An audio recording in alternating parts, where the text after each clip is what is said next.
being here and sharing probably your thoughts as well at the end of the session. اور ہمارے ساتھ پاکستان کے مایہ ناز I would say constitutional legal experts موجود ہیں.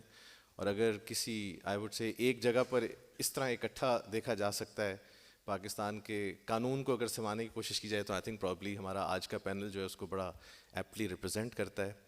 اور آج کا ٹاپک بھی بڑا انٹرسٹنگ ہے, جو ہماری جوڈیشل ایکٹیویزم ہے, جوڈیشل انٹرونشن ہے, اس کے جو لوازمات ہیں, اس کا جو طریقہ کار اڈاپٹ کیا ہے پاکستان کی جوڈیشری نے over the past few years, اس کو ڈسکس کرنے کے لیے. So without wasting any time میں حامد خان صاحب سے اپنا پہلا سوال پوچھوں گا کہ پاکستان میں سر جو جوڈیشری ہے, ہماری جوڈیشری کو ہم نے دیکھا جی over the period of time سارے پرنسپلز بھی انہوں نے خود سیٹ کیے ہیں. ایک کانسٹیٹیوشن کی جو بائنڈنگ ہے اس کو کم فالو ہوتا ہوا ہم نظر دیکھتے ہیں, سپریم کورٹ لیول پر بھی, ہائی کورٹ لیول پر بھی. جو سارا پروسیس ہے وہ ہم دیکھتے ہیں کہ آرٹیکل 1843 اور آرٹیکل 187 کے جی کمپلیٹ جسٹس کرنے کے چکروں میں بہت اوور ریچ ہوئی ہے اوور دا لاسٹ 2 ایئرس. ایک تو آپ سر اپنا ویو اباؤٹ جوڈیشل ایکٹیویزم ہمیں بتائیے, اور دوسرا کیا آپ جوڈیشری کے اس رویے سے جو آج ہے are you satisfied with it sir? جی جی, ایک سر وہ سوال ہے کہ کیا do you consider the judiciary independent? Thank you mister Pansota. آج کے دن میں کیا جوڈیشری انڈیپینڈنٹ ہے, if I take it that is the crux of the question, تو میں یہ سمجھتا ہوں کہ نہیں. نہ میں سمجھتا ہوں اس سے پہلے کبھی تھی. بیچ میں کچھ دور آتے رہے جہاں کچھ انڈیپینڈنس نظر آئی ہے جوڈیشری میں, لیکن پھر کچھ وقت کے بعد معاملات پھر اپنی طرف لوٹ جاتے ہیں. تو اس وقت بہت سارے, کیونکہ یہ بات اس سے کمپلیکس کویشچن کمپلیکس آنسر ہے, تو اس لیے can't really touch every aspect of it کہ کس وجہ سے کیا آئی ہے. لیکن جو میں دیکھتا ہوں انفلوئنس آف آؤٹر انفلوئنسز جو ہیں جوڈیشری کے اوپر, پرٹیکولرلی ہماری ٹریڈیشنل اسٹیبلشمنٹ کے, وہ کم نہیں ہوئے. ٹھیک ہے مختلف کیسز میں مختلف قسم کے پریشرز مختلف قسم کے آتے ہیں, لیکن یہ ہیں صحیح. تو اس لیے کانفیڈنس سے میں تو نہیں کہہ سکتا کہ جو فیصلہ کرتے ہیں وہ سب ان اپنی ہی مرضی سے کرتے ہیں, یا ان کے اوپر کوئی ایکسٹرنل پریشرز نہیں ہوتے, یا ایکسٹرنل ان کے کوئی جو ذہن میں مقاصد نہیں ہوتے. یہ سب کچھ ہوتا ہے, یہ مسئلہ ہے, اس سے ہم ابھی تک اوپر نہیں جا سکے. ابھی بھی ہم اسی اسٹرگل میں ہے, how to make our judiciary independent. Thank you sir for such a candid answer. Now I will move on to Ali Zafar صاحب. اور علی صاحب سے میرا سوال یہ ہے کہ سر آپ نے ان دا ریسنٹ پاسٹ ایک پولیٹیکل گورنمنٹ کے بہت کیسز کیے ہیں, and of course you are in the best position to comment کہ ایک پولیٹیکل گورنمنٹ کے لیے یا ایک گورنمنٹ کے لیے پاکستان میں جوڈیشری کی کیا پوزیشن ہونی چاہیے, اور کیا وہ پوزیشن ہماری سوسائٹی میں ایگزسٹ کرتی ہے؟ کیا اس کی اوور ریچ تو نہیں ہو رہی, یا جوڈیشری کو ٹیم کرنے کی کوشش تو نہیں کی جاتی؟ What's an ideal judiciary for a government I would say? جی پنسوٹا صاحب, تھینک یو ویری مچ. سب سے پہلے تو جو فیوچر پارلیمنٹیرینز دیکھ رہا ہوں میں اپنے سامنے, ان کو بھی میں کہنا چاہتا ہوں کہ it is an honour to be here before you. آپ لوگ ہی ہماری قوم کا فیوچر ہیں, and as a parliamentarian to future parliamentarians میں آپ کو السلام علیکم کہتا ہوں.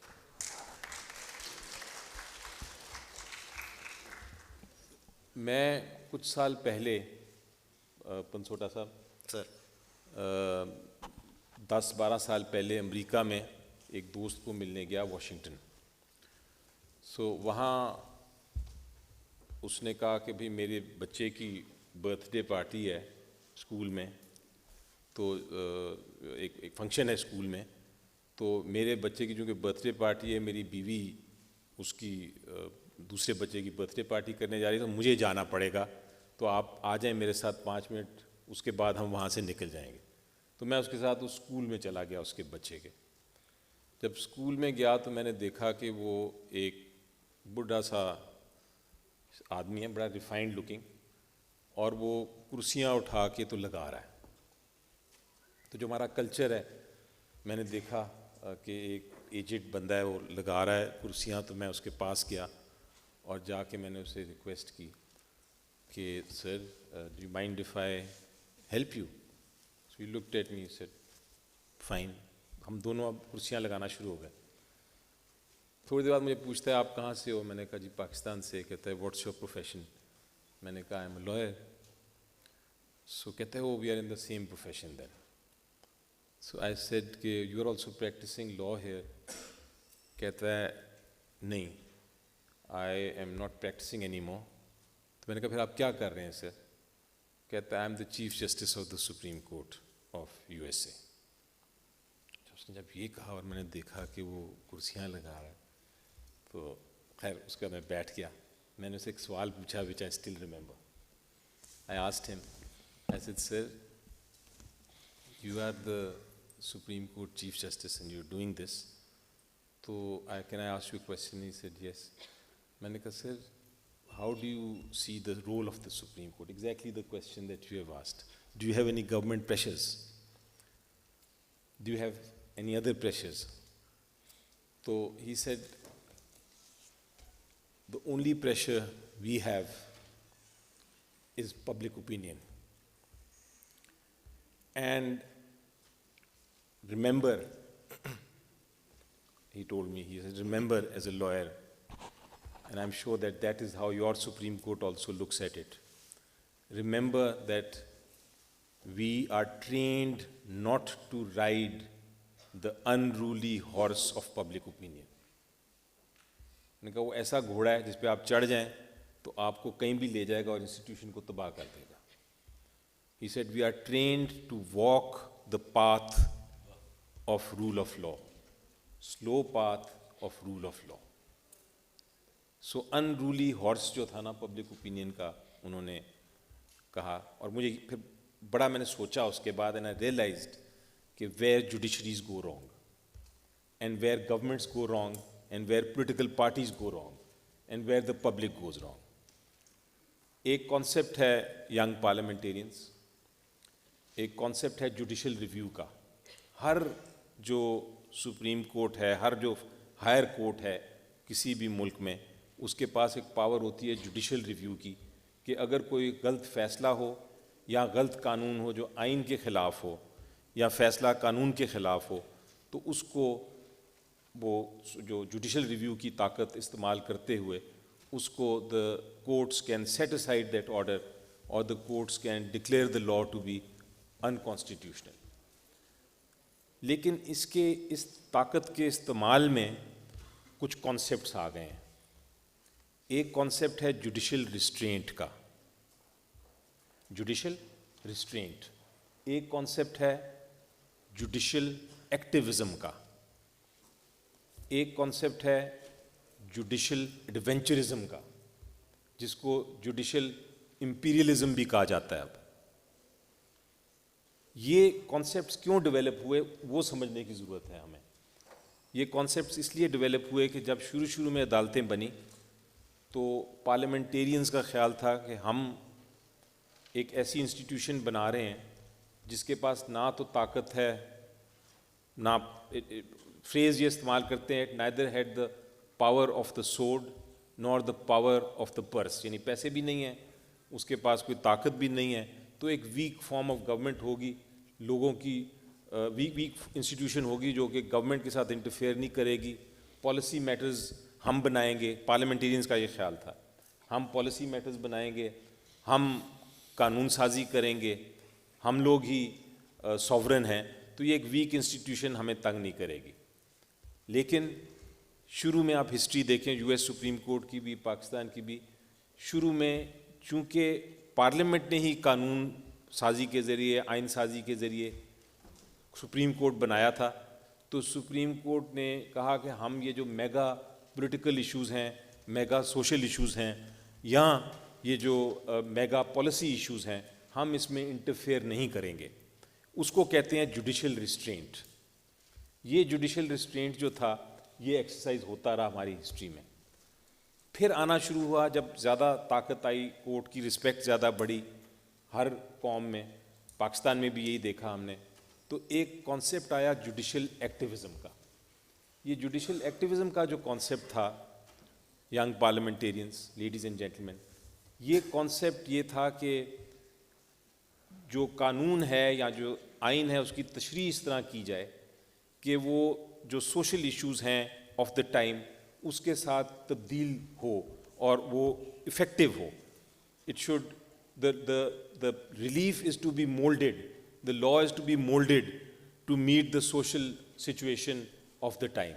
یہ ایکٹیویزم کا کانسیپٹ تھا, اور اس پہ بہت سارے وکلاء نے بھی, جورسٹ نے بھی اس پہ تنقید کی اور یہ کہا کہ بھئی یہ تو غلط بات ہے, یہ تو انکانسٹیٹیوشنل بات ہے, کیونکہ پولیٹیشنز کا کام ہے, پارلیمنٹ کا کام ہے کہ وہ قانون سازی کرے, عدالت کا کام ہے صرف ڈسپیوٹس سیٹل کرے, یہ تو ان لافل اور اللیگل کام کر رہا ہے کورٹ. میری نظر میں جوڈیشل ایکٹیویزم جو ہے واز نیسیسری. جوڈیشل ایکٹیویزم میں میری نظر میں کوئی خرابی نہیں ہے, اور وہ میں اس لیے کہتا ہوں کہ آپ دیکھیں, ہمارے اگزامپل ہی دیکھ لیں پاکستان کا, کئی بار ضرورت ہوتی ہے اس کی. لائک شیلا ضیاء کیس ایک ہے ہمارا بڑا سپریم کورٹ کا, جس میں ایک گھر کے اوپر سے جا رہی تھیں تاریں اور ان کو نقصان پہنچ رہا تھا. سپریم کورٹ نے جوڈیشل ایکٹیویزم کے ذریعے کہا یہ رائٹ ٹو لائف ہے, آپ اس کو ہٹائیں, اور اس کو بچایا. اسی طرح رائٹ آف ایجوکیشن پہ ہے, برک کلن ورکرز تھے, ان کی سلیوری ہو رہی تھی, ان کو ہٹایا. تو اس طرح کی ایکٹیویزم بہت ضروری تھا سپریم کورٹ کے لیے. لیکن پھر دو چیزیں ہو گئیں, دو عجیب و غریب چیزیں ہوئیں, اور وہ چیزیں ہماری جوڈیشل انسٹیٹیوشن اور کسی بھی دنیا کی جوڈیشل انسٹیٹیوشن کے لیے لیتھل ہیں. وہ کیا تھیں؟ Free press and widespread press. Media آ گیا, free and widespread media. اس کے ساتھ کیا چیز کنیکٹڈ ہوتی ہے میڈیا کے ساتھ؟ فیم, شہرت. اور دوسری چیز جو آئی, اور وہاں آئی تھنک ہم لوگ انوالو ہو جاتے ہیں, پارلیمنٹیرینس, کہ پارلیمنٹ کمزور ہونا شروع ہو گیا. سو اس کی وجہ سے ایک گیپ آ گیا. فری میڈیا جس کی وجہ سے فیم آیا, پارلیمنٹ کی ویکنیس جس کی وجہ سے گیپ آیا, اور تیسری چیز یاد رکھیں گے, supreme court is the final authority. آپ سوچیں اس کے بعد کوئی اور اپیل نہیں ہے, اس نے جو کہہ دیا that is the law. So absolute power بھی تھی. Absolute power, fame because of the free media, opportunity given by the parliament, یہ چیزوں نے جب کمبائن کیا تو ایسا مکسچر بنا کہ ایک نیا کانسیپٹ آ گیا. وہ کیا تھا کانسیپٹ؟ جوڈیشل ایڈونچرزم کا, جوڈیشل امپیریلزم کا. Mega policy issues, mega political issues, mega social issues supreme court address کرنا شروع ہو گیا. Supreme court started taking those matters and deciding them. Governments looked weak, parliament looked irrelevant. Fame was for the judiciary. اور یہ ہم نے پاکستان میں بھی سارے ملکوں نے دیکھا. پاکستان نے کب دیکھا؟ جب جسٹس افتخار چودھری صاحب کو ہم نے ریسٹور کیا. جب وہ ریسٹور ہوئے, انہوں نے یہ لینا شروع کیے کیسز, ہم سب نے ایکسپیرینس کیے, all the lawyers sitting here experience that time. That was the time جب سپریم کورٹ became an issue جہاں almost it was what they call judicial sovereignty آ گئی.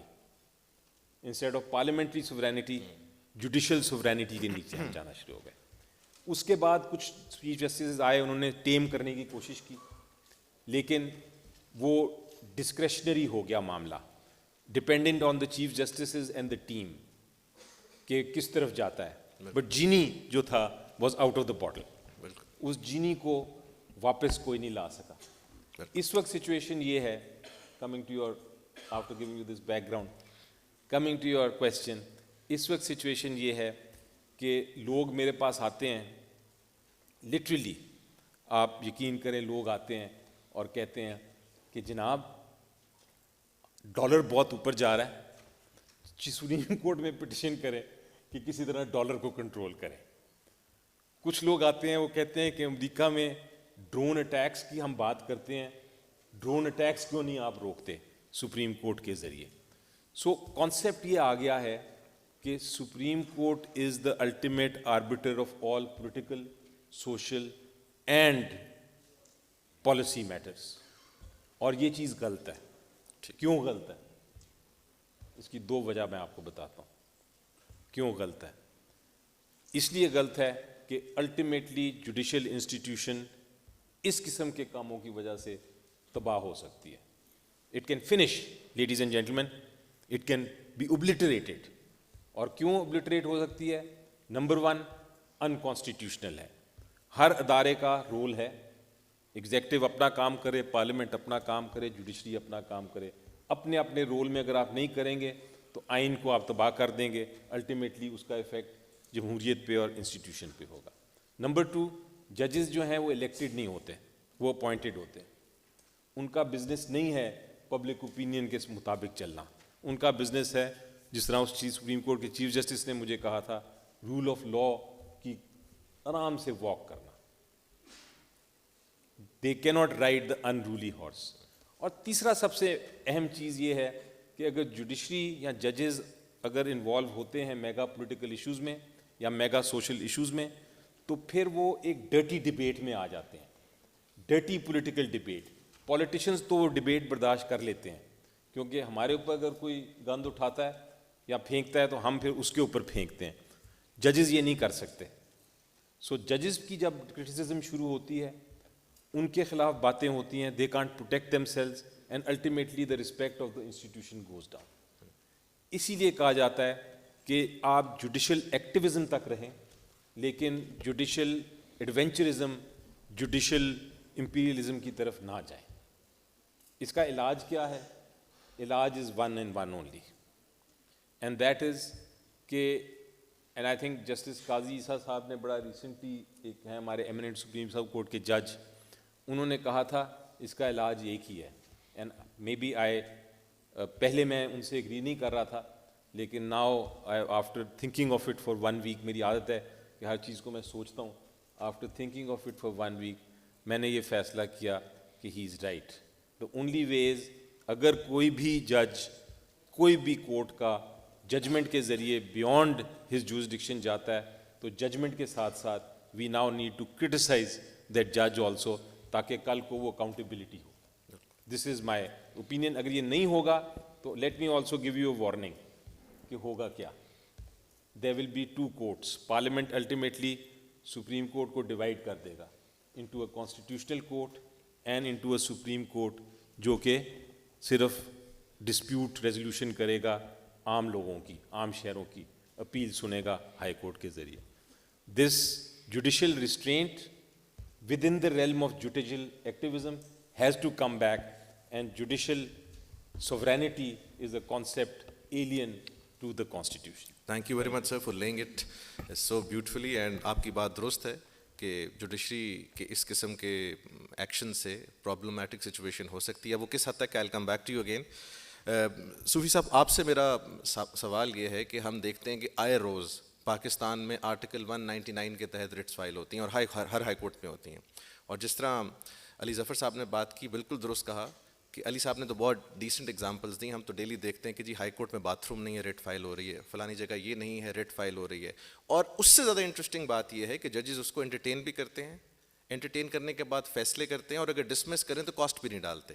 آپ سے سوال یہ ہے کہ اس جوڈیشل اوور ریچ کو ڈسکس کرتے ہوئے, جب اب 199 میں ایک ریٹ فائل ہوتی ہے کسی کارپوریٹ باڈی کے خلاف, اسٹیچوٹری باڈی کے خلاف, اس کی ساری ورکنگ جو کہ ایک سو کالڈ انڈیپینڈنٹ باڈی ہے, اور اس کی انڈیپینڈنس پر بھی ہم بات کر سکتے ہیں, بٹ اس کی فنکشننگ کو افیکٹولی روک دیا جاتا ہے. What's your comment on that sir? جی تھینک یو ویری مچ.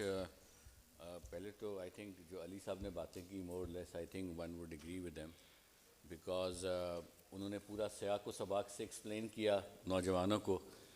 اور میں اس میں صرف یہ ایڈ کرنا چاہوں گا کہ ریاست کسی بھی ملک کی آئین کے حساب سے چلتی ہے, اور آئین میں ایک چیز بڑے کلیئرلی اور واضح انداز میں طے ہے کہ آئین کے تحت سیپریشن آف پاورز کا کانسیپٹ ہے کہ ایگزیکٹو برانچ اپنا ایگزیکٹو کا کام کرے گی, اور وہ مینجمنٹ آف ریاست پر فوکس کرے گی. جو لیجسلیشن ہے پارلیمنٹیرینز وہ قانون بنائیں گے جو لوگوں کو ریپرزینٹ کرتا ہے, ان کی ریسپیریشنز کو, ان کے حقوق کو پروٹیکٹ کرتا ہے اور ان کے لانگ ٹرم اکنامک انٹرسٹ کے ہم مطابق ہے. جوڈیشری جو ہے وہ مینجمنٹ میں انٹرفیئر نہیں کرتی. پاکستان کی جوڈیشری کا جو سٹرکچر آئین کے نیچے شروع سے تھا وہ یہ تھا کہ میرا اور آپ کا ڈسپیوٹ ہو اور ہم اس ڈسپیوٹ کو جب کورٹ میں دونوں لوگ لے کے جائیں تو جوڈیشری یہ فیصلہ کرے کون درست کہہ رہا ہے کون غلط کہہ رہا ہے, چاہے وہ جائیداد کا معاملہ ہے, ذاتی جھگڑے کا معاملہ ہے, کسی کو ضرب لگانے کا معاملہ ہے, کوئی چیٹنگ کا ایشو ہے, کوئی اور لڑائی ہے. دونوں فریق کورٹ میں جائیں, پھر جج صاحب کورٹ کی جورسڈکشن کی کھڑکی کھول کر دیکھیں گے, کاغذات دونوں سائیڈوں سے پوچھ کر اور فیصلے دیں گے. اصل مطلب یہ تھا. جو آرٹیکل 199 کا تعارف ہوا آئین کے اندر, اس میں انہوں نے ایک چھوٹا سا ونڈو رکھا کہ اگر ایکسٹرا آرڈنری صورتحال ہو تو پھر ہائی کورٹ میں براہ راست جایا جا سکتا ہے. پہلے جو ڈسپیوٹس ہیں لوگوں کے مابین وہ چلیں گے سول کورٹ میں, ہائی کورٹ میں, تاکہ ہر ایک کو مکمل موقع ہو اپنا موقف بیان کرنے کا, ایویڈنس لیڈ کرنے کا, کاغذات رکھنے کا, کراس ایگزامن کرنے کا, اور پھر اپیل میں جائے اور اپیل کے بعد پھر دوسری اپیل میں. 199 نے ایک فراگ جمپ کروا دیا لوگوں کو کہ آپ معاملات کو براہ راست ہائی کورٹ میں اور دوسرے پروویژن نے سیدھا سپریم کورٹ میں لے کے جا سکتے ہیں. اس کا نقصان بے شمار ہیں جب آپ وکیلوں کے نقطہ نظر سے دیکھیں کہ اس میں پاسبلٹی آف ریویو, پاسبلٹی کہ آپ نے ریوزٹ کرنا ہے. لیکن اس کا جو ایک پنسوڑا صاحب نقصان ہو رہا ہے وہ یہ ہو رہا ہے کہ جو ریاست ہے اس کی مینجمنٹ کے اندر انٹرفیرنس کورٹس کی زیادہ بڑھتی جا رہی ہے. اب جج صاحبان کی وہ ٹریننگ نہیں ہے, نہ مینجمنٹ کی ہے, نہ اکنامکس کی ہے, نہ بیلنس شیٹ کو انڈرسٹینڈ کرنے کی ہے, نہ کسی بھی بورڈ کے کنسرنز کو ہے. تو ہوا یوں کہ فیڈرل گورنمنٹ میں تو 199 کی بنیاد پر یہ چیز طے ہوگی کہ فیڈرل گورنمنٹ کے کسی بھی معاملے میں کسی بھی ڈیسیجن کو ہائی کورٹ بلا سکتا ہے, فائل منگوا سکتا ہے. تو پھر یہ سوچا گیا کہ کیوں نہ فیڈرل گورنمنٹ اپنے کچھ فنکشنز کو آف لوڈ کر دے ادارے بنا کر, اور ان اداروں میں یہ جو اسپیشلائزڈ ایریاز ہیں ان کو کہا جائے آپ ان کو انڈیپینڈنٹلی ہینڈل کریں, اپنے اپنے بورڈ بنائیں اور ان معاملات کو طے کریں. سو ریلوے ایکٹ پرانا بنا ہوا ہے کہ بھئی ریلوے کی کو ہینڈل کرنے کے لیے, یا آپ نے کوئی اور ایکٹ آپ نے کہا کہ یونیورسٹی بنائی جائے, یونیورسٹی بجائے پروونشل ڈپارٹمنٹ آف ایجوکیشن کے ساتھ کنیکٹ ہونے کے اس کا ایک اپنا قانون بنا دیا جائے تاکہ یونیورسٹی کا جو بورڈ ہے وہ مکمل آزاد ہو جائے اور وہ فیصلے کرے ڈگریاں دینی ہے, کیمپس کھولنا ہے, انڈکٹ کرنا ہے, لوگوں کو رکھنا ہے, ہائر کرنا ہے, فائر کرنا ہے. اسی طرح بے شمار ادارے, اس طرح کے ادارے کوئی 250 سے زیادہ ہیں فیڈرل سطح پر بھی اور پروونشل سطح پر بھی. ان میں کے پاس بڑے بڑے اہم کام ہیں. پی آئی اے ہے, کوئی بینکس ہیں جو بنے ہیں اسی طرح قوانین کے تھرو. منشا یہ تھا ان سارے قوانین کو بنانے کا کہ فیڈرل گورنمنٹ یا پروونشل گورنمنٹ کے فنکشنز آف لوڈ ہو جائیں ان پر, اور یہ کورٹس کی دسترس سے محفوظ رہ کر انڈیپینڈنٹلی جس مقصد کے لیے انہیں بنایا گیا اس مقصد پر فوکس کریں, تاکہ اگر کسی کے قانون بنایا گیا, پی آئی اے کا ایکٹ بنایا گیا, تو پی آئی اے والے جو بورڈ والے ہیں وہ اس کو ایک اچھا آرگنائزیشن کے طور پہ بنائیں. اگر وہ کسی کو کہتے ہیں اس اسٹیشن مینیجر کو میں نے تبدیل کرنا ہے تو یہ حق ہونا چاہیے بورڈ آف ڈائریکٹرز کا کہ اس نے تبدیل کرنا ہے, بیکاز ان کا خیال درست نہیں ہے. اب وہ جس کو تبدیل کیا ہے وہ کورٹ میں چلا گیا, اس نے کہا جی میرے ساتھ بڑی زیادتی ہوگی ہے. کورٹ نے کہا نہیں آپ اس کو وہیں رکھیں. کیا ہوا, بورڈ کا جو فیصلہ ہے, جو چیف ایگزیکٹو کا فیصلہ ہے, اس کو اوور رول کر دیا کورٹ نے. اور یہ ہم پھر دیکھتے ہیں بار بار, یہ ہم سارے وکلا جو ہیں ان چیزوں کو دیکھتے آ رہے ہیں. میں یہ سمجھتا ہوں کہ یہ جو اوور انٹرفیرنس ہے اسٹیٹوٹری اداروں میں, اس سے ملک کی گورننس کو بریک لگی ہے, اور آہستہ آہستہ وہ بریکوں کی وجہ سے اس کا نقصان بڑھتا جا رہا ہے. ایک شخص نے ریلیف لیا, اس نے کہا جی میرے ساتھ بڑی زیادتی ہوئی ہے, مجھے پینشن دے دے. کورٹ نے کہا ہاں ٹھیک ہے. اس کے بعد لائن لگ گئی, پتہ لگا 5000 امپلائیز کی اپلیکیشنیں آ گئیں. وہ بینک آلموسٹ بینکرپٹ ہونے کے نزدیک پہنچ گیا, اربوں میں وہ اماؤنٹس چلے گئے. تو اسی طرح اور جو فیصلے ہیں جو اسپیشلائز بورڈ ممبرز کرتے ہیں ان کا اس ایریا کا تجربہ ہوتا ہے, وہ کہتے ہیں ہم نے یہ پروجیکٹ کرنا یہ نہیں کرنا, یہ کام ایسے کرنا یہ کام ویسے کرنا, یہ چیز خریدنی ہے یہ نہیں خریدنی. اس میں جب کورٹس انٹرفیئر کر کے کہتا ہے مجھے آپ بتائیں آپ نے کیوں یہ فیصلے کیے, بادیوں نظر میں تو بڑی معقول بات لگتی ہے, لیکن در حقیقت وہ لوگ جو پروفیشنلی ٹرینڈ ہیں کسی ایریا کے, وہ اب جواب دہ ہیں ایک جج صاحب کو جن کا ان ایریاز کا بیک گراؤنڈ اتنا ڈیپتھ کا نہیں ہے. وہ یقیناً ایک بونافائیڈ ایکسرسائز کر رہے ہیں, وہ بھی نیک نیتی بھی کر رہے ہیں, لیکن در حقیقت اس کا نقطہ. تو میں یہ سمجھتا ہوں کہ یہ ایک اسپیکٹ بہت امپورٹنٹ ہے, اور اس کا فائدہ اگر کورٹ سیلف ریسٹرینٹ ایکسرسائز کریں تو وہ محسوس کریں گے کہ میکنزم جو ان کے نیچے دیے گئے ہیں, کئی اداروں میں ڈپارٹمنٹل ریمیڈیز کا کانسیپٹ ہے, ریزولوشن کے کانسیپٹس ہیں, فورمز بنائے ہوئے ہیں, اپیلیٹ باڈیز بنی ہوئی ہیں, وہ اس طرف بھجوائیں تاکہ ان کا بھی لوڈ جو ہے وہ کم ہو.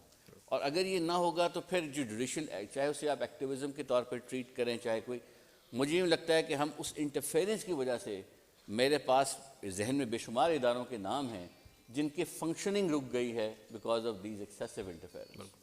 ویری رائٹلی آبزروڈ جی, بالکل. اور یہ اداروں سے لے کے آپ کے سرکاری محکمے ہیں ان کی فنکشننگ بھی روکی جاتی ہے, ان کے سینئر جو آفیسرز ہیں ان کو ڈیلی بلایا جاتا ہے. یہ بالکل ایک پرابلمٹک سچویشن ہے. اب میرا میڈم ناسٹا سے سوال جو ہے وہ بیسکلی دو میڈم آپ سے کویسچنز ہیں. ایک جو میں نے over the last few years اپنی پریکٹس میں آبزرو کیا ہے کہ سپیریئر جوڈیشری ہو, ہائی کورٹ جوڈیشری بھی اس میں انوالوڈ ہے, یا ہماری انفیریئر جوڈیشری یا لوور جوڈیشری ہو, ان دونوں جوڈیشریز میں ہم sensitivity towards matters dealing with families اس طرح نہیں دیکھتے جس طرح کے ہونے چاہیے. And this goes across the board, supreme court پہ بھی جاتا ہے ایکسیپٹ اے فیو ججز.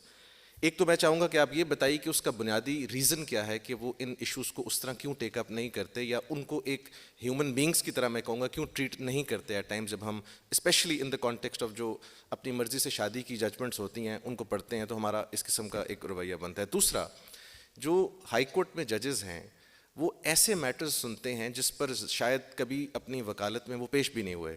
اور میں ایک چھوٹی سی آپ کو ایگزامپل دیتا ہوں کہ ہمارے ایکس چیف جسٹس ہیں وداؤٹ نیمنگ ہم, کہ ان کے سامنے ایک کیس آیا تو انہوں نے کہا کہ the matter relates to intellectual property my lord, if you can transfer this matter to some other court. تو انہوں نے کہا جی کوئی بات نہیں, just go ahead and tell me where is the property situated. اب میرا سوال یہ ہے کہ اگر اس لیول پر اس شخص نے فیصلہ کرنا ہے تو یہ تو ایٹ دا ویری آؤٹ سیٹ نظر آ رہا ہے کہ جیپرڈائزڈ ہے. تو ان دونوں باتوں کا میں چاہوں گا کہ آپ اگر ہمیں تھوڑا سا اپنے ویوز اس پر دے دیں. دانا سبل ختم الرسل مولا کل, جس نے وہ بار راہ کو بخشا فروغ بادی سینہ, نگاہ عشق و مستی میں وہی اول وہی آخر, وہی قرآن وہی فرقان وہی یاسین وہی طہا. تمام جو یہاں وکلاء صاحبان تشریف رکھتے ہیں اور جو یہاں منتظمین ہیں اور میرے عزیز بچوں اور بچیوں, السلام علیکم. میں نے یہ اس لیے سب سے پہلے یہ کتاب پڑھا کیونکہ میں, اللہ تعالیٰ نے مجھے اس عمر میں یہ اعزاز بخشا کہ میں ابھی عمرہ کر کے آئی ہوں. اور میں آپ سے بتاؤں کہ اس عمر میں عمرے پہ جانا اس کا مطلب ہے خاص بلاوا آیا تھا, نہیں تو کوئی جا ہی نہیں سکتا, اور پھر خیریت سے واپس آنا یہ بھی بہت بڑی بات ہے. تو اس کے لیے تو میں جتنا اللہ کا شکر کروں وہ کم ہے. اور دوسری بات, میں نے سب باتیں سنی ابھی صوفی صاحب کی اور اپنا علی ظفر صاحب کی. بدقسمتی سے میں ان کی بات حامد خان صاحب کی نہیں سن سکی کیونکہ وہ پہلے تشریف لائے تھے, لیکن یہ ماشاءاللہ بہت ہیں کامیاب اور تجربہ کار وکلا. تو مجھے تو 20 سال ہو گئے ہیں ریٹائر ہوئے. میں آپ کو بتاتی ہوں, مجھے تو نہ قانون کا کچھ پتہ ہے, دنیاوی معاملات کا بھی کچھ نہیں پتہ. ایک شاعر نے کہا تھا, یاد تھی ہم کو بھی رنگا رنگ بزماں رائیاں, لیکن اب نقش و نگارے تاکہ نسیاں ہو گئی. تو جب بھی میں بات کرنے لگتی ہوں میں سوچتی ہوں کہ اس موضوع پہ میں کیا بات کروں. ابھی یہ پوچھا گیا کہ یہاں یہ بتائیے کہ عدالتوں میں خاص طور پہ جو اعلیٰ عدالتیں ہیں, ہائی کورٹ اور سپریم کورٹ, اس میں خواتین کے مسائل کو زیادہ توجہ یا حساس انداز میں احساس کے مطابق نہیں سنا جاتا. اس کی کیا وجہ ہے؟ اور کیا جو عدالتیں ہیں, زیرین عدالتیں, وہ بھی اس کو توجہ دیتی ہیں؟ تو سب سے پہلے میں آپ کو بتاؤں, خاص طور پر بچیوں کو میرا خیال ہے اس بات کا علم ہوگا کہ ہمارے 1961 میں مسلم فیملی لاز آرڈیننس پاس ہوا تھا, اور اس کا بہت سا تعلق خواتین سے بھی تھا اور جو ہر روز کے معاملات ہیں ان کے ساتھ تھا، اور جلدی حل کرنے کا طریقہ تھا کہ آپ جائیے بلدیاتی اداروں میں اور وہیں حل ہو جائے گا، نہ وکیل کرنا پڑے گا، نہ کوئی کورٹ فیس لگے گی، 15 روپے میں آپ جو مرضی معاملات جو ہیں وہ ڈال سکتے ہیں۔ اور پھر اسی کے ساتھ 1964 میں فیملی کورٹس ایکٹ بنا تھا، جس کے مطابق عدالتیں جو تھیں وہ آئلی قوانین کے اوپر بنی تھیں۔ اس لیے جو یہ زیرین عدالتوں کی بات ہے نا، زیرین عدالتوں میں عورتوں کے معاملے جاتے ہی نہیں، وہ زیادہ تر جاتے ہی فیملی کورٹس میں ہیں۔ اور فیملی کورٹ میں یہ ہے کہ پہلے یہ ہوتا تھا کہ اگر بہت سی چیزیں اکٹھے ڈالیں تو وہ کہتے تھے کہ جی یہ آپ نے بہت سی چیزیں اکٹھی ڈالی ہیں، یہ بیڈ ہے، ان کو علیحدہ علیحدہ ڈالیں، علیحدہ عدالتوں میں ڈالیں۔ اب ایسی بات کوئی نہیں، آپ جتنے بھی موضوع آئلی ہیں اور جو تعلق رکھتے ہیں خواتین کے، ایک ہی مقدمے میں ڈال سکتے ہیں، اور اپنے طور پہ لکھ سکتے ہیں، یا وکیل کرنا چاہتے ہیں وکیل کر لیں۔ اور عدالت جو ہے وہ بھی آپ کی دسترس میں ہوتی ہے، ہر ضلع میں عدالت ہے، اور وہاں زیادہ تر کوشش یہ ہوتی ہے کہ خواتین ہوں جج۔ اور اس کی وجہ سے میں نے دیکھا ہے، میں تو 63 سال نہیں 36 سال سے قانون پڑھا رہی ہوں، تو میں نے دیکھا ہے کہ خواتین کی بہت زیادہ جو تعداد ہے وہ بڑھ گئی ہے، اس لیے کہ خواتین کو پتہ لگ گیا ہے کہ جی ہماری بھی اپورڈ موبلٹی جس کو ہے وہ ہو سکتی ہے، ہم اس کورٹس میں لگ سکتے ہیں، فیملی کورٹس میں، اس کے بعد ہمیں ڈسٹرکٹ کورٹس میں لیا جا سکتا ہے، ہائی کورٹس میں لیا جا سکتا ہے، سپریم کورٹ تک جا سکتی ہیں۔ بدقسمتی یہ ہے کہ یہ مردوں کی دنیا ہے، اور معاشرہ سارا جو ہے یہ مردوں کے ہی اس میں ہے، کنٹرول میں۔ اس کی وجہ سے ہمارے یہاں خواتین کو اپنا وہ جائز مرتبہ نہیں ملتا جو ملنا چاہیے۔ لیکن یہ تو بات یہ ہے کہ یہ آپ نے خود ہی حاصل کرنا ہے۔ اقبال نے کہا تھا افراد کے ہاتھوں میں ہے اقوام کی تقدیر، ہر فرد ہے ملت کے مقدر کا ستارہ۔ بچوں میں آپ کی توجہ یہ لفظ جو ہے نا فرد، اس کی طرف دلواتی ہوں۔ اقبال اتنے بڑے شاعر تھے، اگر وہ الٹریشن کی طرف جاتے ردیف قافیہ ملاتے، کہتے مرد ہے ملت کے مقدر کا ستارہ، کیسا ملتا ہے۔ لیکن فرد کو بیچ میں جب انہوں نے پیبند کر دیا تو وہ ذرا تھوڑا اس طرح کا رہا نہیں، لیکن اس سے یہ نتیجہ نکلا کہ آپ بچیاں میری، آپ کی بہنیں، آپ کی والدائیں، میری جیسی بوڑھی خواتین سب اس میں شامل ہیں۔ اور جب ہم آدھی آبادی جو ہے وہ خواتین پہ مشتمل ہے، پھر یقیناً یہ جو ہے فیصلہ سازی اور دیگر جو بھی قوم میں تبدیلیاں آتی ہیں وہ ہم نے ہی تو لانی ہے۔ اور اگر ہم اس میں کوشش کریں گے، یہ تو آپ کو پتہ قائد اعظم، اور اب قائد اعظم کا مہینہ شروع بھی ہو گیا ہے، آپ کو پتہ ہے یہ دسمبر ہے۔ قائد اعظم نے فرمایا تھا 11 ستمبر کو آئین ساز اسمبلی میں کہ جس طرح عورتوں نے تحریک پاکستان میں حصہ لیا ہے، تعمیر پاکستان میں بھی اسی طریقے سے حصہ لے کے، کیونکہ خواتین کو ایک چار دیواری کے اندر مقید رکھنا نہ اس کی قانون اجازت دیتا ہے، نہ اس کی مذہب اجازت دیتا ہے۔ تو آپ نکلیے اور آپ اپنا حصہ بھرپور ڈالیے۔ اور میں سمجھتی ہوں کہ یہ پاکستان میں ایسا ہوا ہے۔ اب لوگ ایسے مایوسی سے کہہ دیتے ہیں کہ جی 75 سال گزر گئے کچھ نہیں ہوا۔ تبدیلی یقیناً آئی ہے، اور خواتین کے حالات میں تو بہت سی تبدیلی آئی ہے۔ مقننہ میں خواتین آئی ہیں ڈائریکٹلی الیکٹ ہو کے، اور وہ جو ان کی خصوصی نشستیں ہیں ان پہ بھی منتخب ہو کے آتی ہیں، پھر انتظامیہ میں آتی ہیں ہر لیول پہ، اور عدلیہ میں بہت کم ہے لیکن ہیں تو صحیح۔ اور فیملی کورٹس میں تو زیادہ تر خواتین ہیں، اور پہلے تو ہوتی نہیں تھی، تو کہتے تھے کہ جی ایک خاتون جج ہوگی نا، وہ 2 اضلاع میں بیٹھے گی، 3 دن ایک اضلاع میں بیٹھے گی اور 3 دن دوسرے ضلع میں بیٹھے گی، تاکہ خواتین کی داد رسی ہر طرف ہو جا سکے، اور ان کی باتیں سننے کے لیے ایک ان کے پاس ایسا سننے والا ہو جو توجہ سے سنے اور جس کو احساس ہو کہ ان کی بات کیا ہے، کیونکہ آدھی آبادی تو خواتین کی ہے۔ اب یہ بھی کہتے ہیں جی 48/6 ہے، ایسی بات ہی ہے نا فیصد۔ اب یہ دیکھیے اس کس وجہ سے کہتے ہیں، ہر جو لفظ ہے نا اس کے اوپر بھی، اور الفاظ کی ہیر پھیر میں بھی ہمیں توجہ دینی چاہیے کہ اس کی تبدیلی کیسے لائیں۔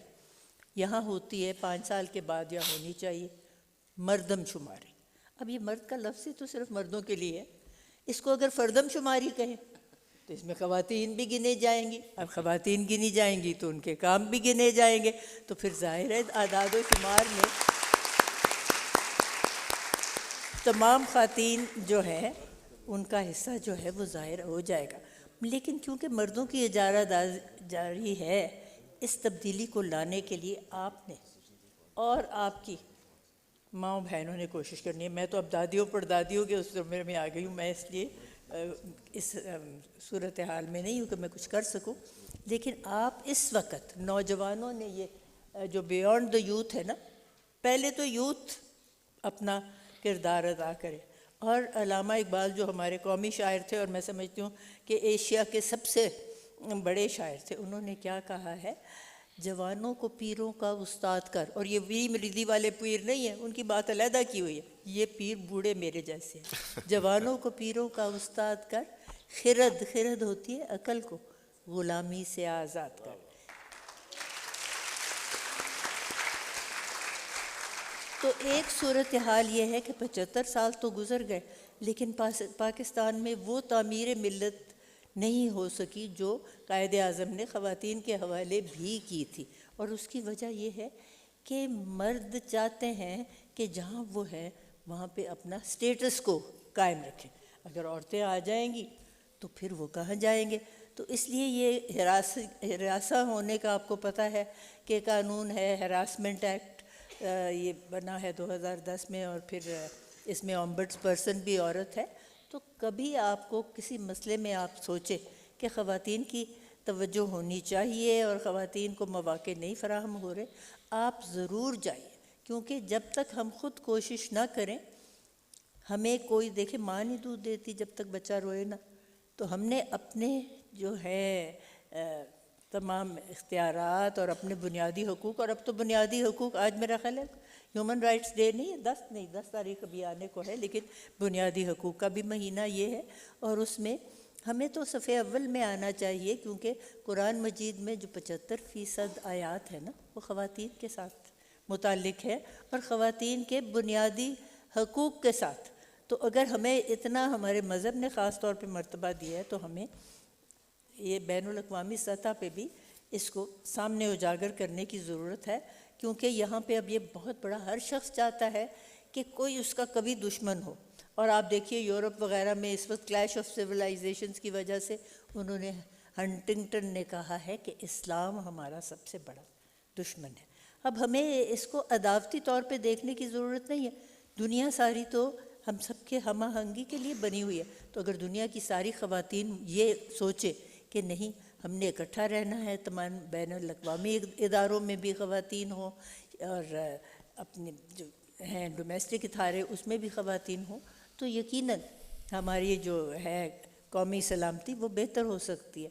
اور جو خواتین ہیں وہ ویسے بھی ذرا نرم انداز میں اور زیادہ یہ آپس میں عداوتیں یا تنازعات جو ہیں نا ان کو بڑھاتی نہیں ہیں. آپ نے دیکھا ہے کہ ہمارے یہاں تو صرف ایک مسلمان خاتون قیادت میں آئی تھیں، لیکن اس تھوڑے سے عرصے میں انہوں نے کوشش کی کہ ہر سطح پہ جو امتیازی سلوک ہوتا ہے وہ نہ ہو، اور سب تمام آبادی کا جب ایک جیسا سلوک ہو تو یقیناً بہتر ہوتا ہے. اور یہ ہمارے پاس اگر اپنے ہیں عدالتیں تو ہم ان میں جائیں، ہمارا بہتر ہو، اور پھر ہم کوشش کریں کہ اس سے اعلیٰ عدالتوں میں بھی خواتین کی تعداد زیادہ ہو. سو نیچے اگر بہتر ان کی ہوگی پرفارمنس تو اوپر بھی یقیناً ہوگی. اور سپریم کورٹ میں آپ یقین جانیے کس مشکل سے ایک خاتون کو ہم لے کے آئے، لیکن وہاں ان کے ہونے سے جو آپ نے سوال کیا کہ خواتین کے مسائل جو ہیں وہ کیوں نہیں حل ہوتے، اب اعلیٰ ترین عدالت جو ہے عدالت عظمیٰ میں بھی خواتین کے مسائل کو توجہ سے سنا جا سکتا ہے، کیونکہ ہمیں پتہ ہے کہ ہماری ہم نفس وہاں ہیں اور وہ ہماری بات کو ایک احساس کے تحت سنیں گی. آپ کو پتہ ہے کہ میں کل گئی ہوئی تھی کراچی، بلکہ صبح ہی آئی ہوں، اور 4 دن سے وہاں ایک چل رہی ہے اردو کانفرنس 15ویں. اب میں آپ سے پوچھوں، اب خواتین خاص طور پہ اس بات کو توجہ دیں، ثقافتی باتوں میں اور تمام باتوں میں ہمیں زیادہ توجہ دینے کی ضرورت ہے. یونیسکو نے لاہور کو ایک شہر کلچر ڈکلیئر کیا ہے، لیکن ہم کیا کر رہے ہیں؟ ہم نہیں کر سکتے. یہ اردو کانفرنس، پنجابی کانفرنس بھی کر سکتے ہیں، وہاں پہ پنجابی کے جو تھے شاعر اور شاعرات وہ تشریف لائی ہوئی تھیں، تو آپ بھی یہ تمام جو چیزیں ہیں ان میں برابر کا حصہ جب تک نہ لیں، آپ کسی اور کو یہ نہیں کہہ سکتے کہ عدالتوں میں ہمارے ساتھ سلوک برابر کا نہیں ہو سکتا۔ اقبال کہتے اگر کجراؤ ہے انجم، آسماں تیرا ہے یا میرا، مجھے فکر جہاں کیوں ہو، جہاں تیرا ہے یا میرا۔ مطلب ہے کہ سیارے ستارے اگر اپنے اپنے محور سے باہر نکل جاتے ہیں، میرا قصور تھوڑی، میں تو بیٹھے تماشبین دیکھ رہا ہوں۔ اگر ہم سارے تماشبین بن جائیں تو پھر اس قوم کو کون سنوارے گا؟ تو بیونڈ یوتھ، بلکہ شروع کر ہی یوتھ سے، کیونکہ یوتھ نے ہی یہ کام جو ہے یہ کر کے دکھانا ہے کہ جو ہمارے سے بڑے لوگ نہیں کر سکتے اور نہیں کر چکے، کامیاب نہیں ہوئے، وہاں انشاءاللہ آپ لوگ جو ہے ان کی کامیابی کا بہت زیادہ امکان ہے، کیونکہ آپ تازہ ذہنوں کے ساتھ آئے ہوئے ہیں، جو آپ سوچیں گے وہ آپ کریں گے، اور انشاءاللہ وہ ہم سب کے لیے بہتری ہوگی۔ میں آپ سب سے یہی صرف مشورہ دینا چاہتی ہوں کہ آپ بھرپور کوشش کریں، جو شعبہ جو ہے اس کو آپ اپنائیں، اس میں ایک کوشش کریں، اور اس کو ہم کہتے ہیں پیشن یا عشق۔ اقبال نے تو کہا ہے مجھے عشق کے پر لگا کر اڑا، میری خاک جگنو بنا کر اڑا۔ تو جب تک آپ عشق کے ساتھ ہر چیز کی طرف توجہ نہیں کریں گے تو آپ آگے کیسے بڑھ سکتے ہیں؟ آپ یہ کیجئے، اور دوسری بات ہے خود ہی کہ آپ اپنے آئیت کو اہمیت دیں۔ یہ نہیں کہ آپ بڑے گھمنڈی ہو جائیں اور سمجھے غرور ہو جائے میرے جیسا، تو کوئی نہیں۔ بات یہ ہے آپ کا اپنا جو ہے خود، آپ جو ہے آپ کی اپنی ایک حیثیت ہے، اپنی حیثیت کو پامال نہیں ہونے دینا، اپنی حیثیت کو اجاگر کریں، عشق کے ساتھ ہر کام کریں، انشاءاللہ کامیابی آپ کے قدم چومے۔ پاکستان زندہ باد۔ Thank you. بالکل آپ کی بہت زبردست آبزرویشن تھی، آپ نے سپریم کورٹ کے بارے میں بات کی، اور بالکل اس کے اثرات ہمیں نظر آنا شروع ہو گئے ہیں جب سے جج صاحبہ، فاضل جج صاحبہ سپریم کورٹ میں گئی ہیں۔ ہمیں ڈیسیجنز میں وہ چیز نظر آ رہی ہے، especially when it relates to matters involving families, اور آپ کی بالکل درست آبزرویشن ہے۔ خان صاحب بیک ٹو یو۔ آپ سے میرا سوال یہ ہے کہ آپ نے ہمیں پاکستان میں افتخار چودھری صاحب کی صورت میں ایک ری انسٹیٹمنٹ ہوئی چیف جسٹس صاحب کی، اور اس کے بعد سے ہم نے دیکھا کہ جوڈیشری جو ہے بجائے اس کے کہ ان کا جو بنیادی کام ہے جس کا علی ظفر صاحب نے بھی بات کی، آپ نے بھی کی، وہ کرے، ہم دیکھتے ہیں کہ ان میں سے کوئی شخص جو ہے وہ پاکستان میں ڈیم بنانے پر لگ گیا، کوئی شخص واک کرتے کرتے لا انفورسمنٹ کرتا ہے کانسٹیٹیوشنل ایونیو پہ، اور and many other examples that I can give. یہ اس کا ریزن کیا ہے سر؟ کہ is it the utmost power they have, یا اتھارٹی ہے، یا کیا ریزن ہے کہ ہم ججز کو اپنا ریئل کام چھوڑ کے باقی ہر کام کرتے ہوئے دیکھتے ہیں؟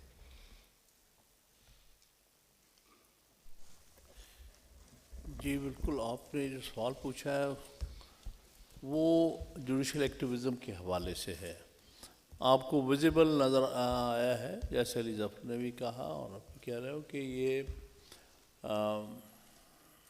افتخار چودھری صاحب کے زمانے میں جوڈیشل ایکٹیویزم کا ایک نیا فیز شروع ہوا، اور اس کے پیچھے کسی حد تک یہ وجہ تھی کہ ان کو ریسٹور کرانے کے لیے جو موومنٹ تھی وہ ایک عوامی موومنٹ بن گئی تھی، اور اس چیز نے ان کو ایک خاص قسم کا کانفیڈنس دیا تھا کہ ان کی جو ریسٹوریشن ہے یہ عوامی فیصلے کے طور پر ہے، اور وہ ایک ان سے ایکسپیکٹیشنز ہے لوگوں کی کہ وہ عوام کے معاملات پر بالخصوص اپنی جورسڈکشن ایکسرسائز کریں گے، اور اس میں یہ لوگوں کو ریلیف دلائیں گے، جو کہ عام طور پر ریلیف جو جوڈیشل پروسیس کے ذریعے نہیں ملتا رہا۔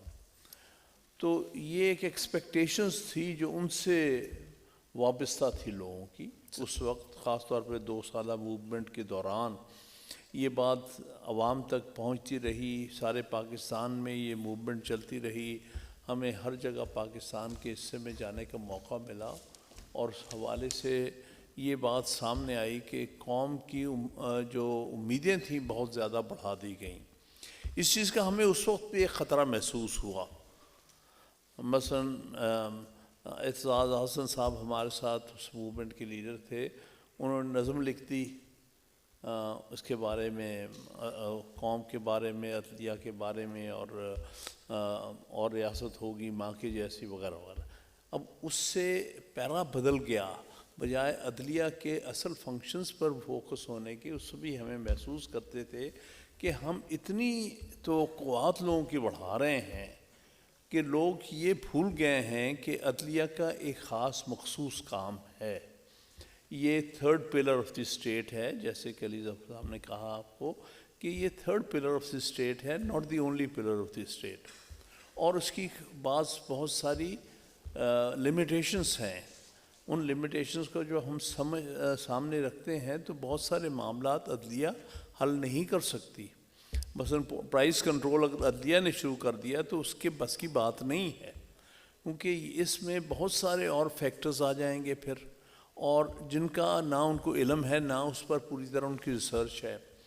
تو وہ ایک دور تھا جس کو اگر آپ سمجھیں گے اس کی تاریخی پس منظر میں تو ہاں یہ بات درست ہے کہ وہ جو تھوڑی سی اوور ریچ نظر آئی ہے اس دور میں، اس کے پیچھے لوگوں کی توقعات بھی تھی اور ان کا بھی تصوراتی مینڈیٹ تھا کہ جی یہ میرا مینڈیٹ ہے کہ میں لوگوں کو ریلیف دلاؤں.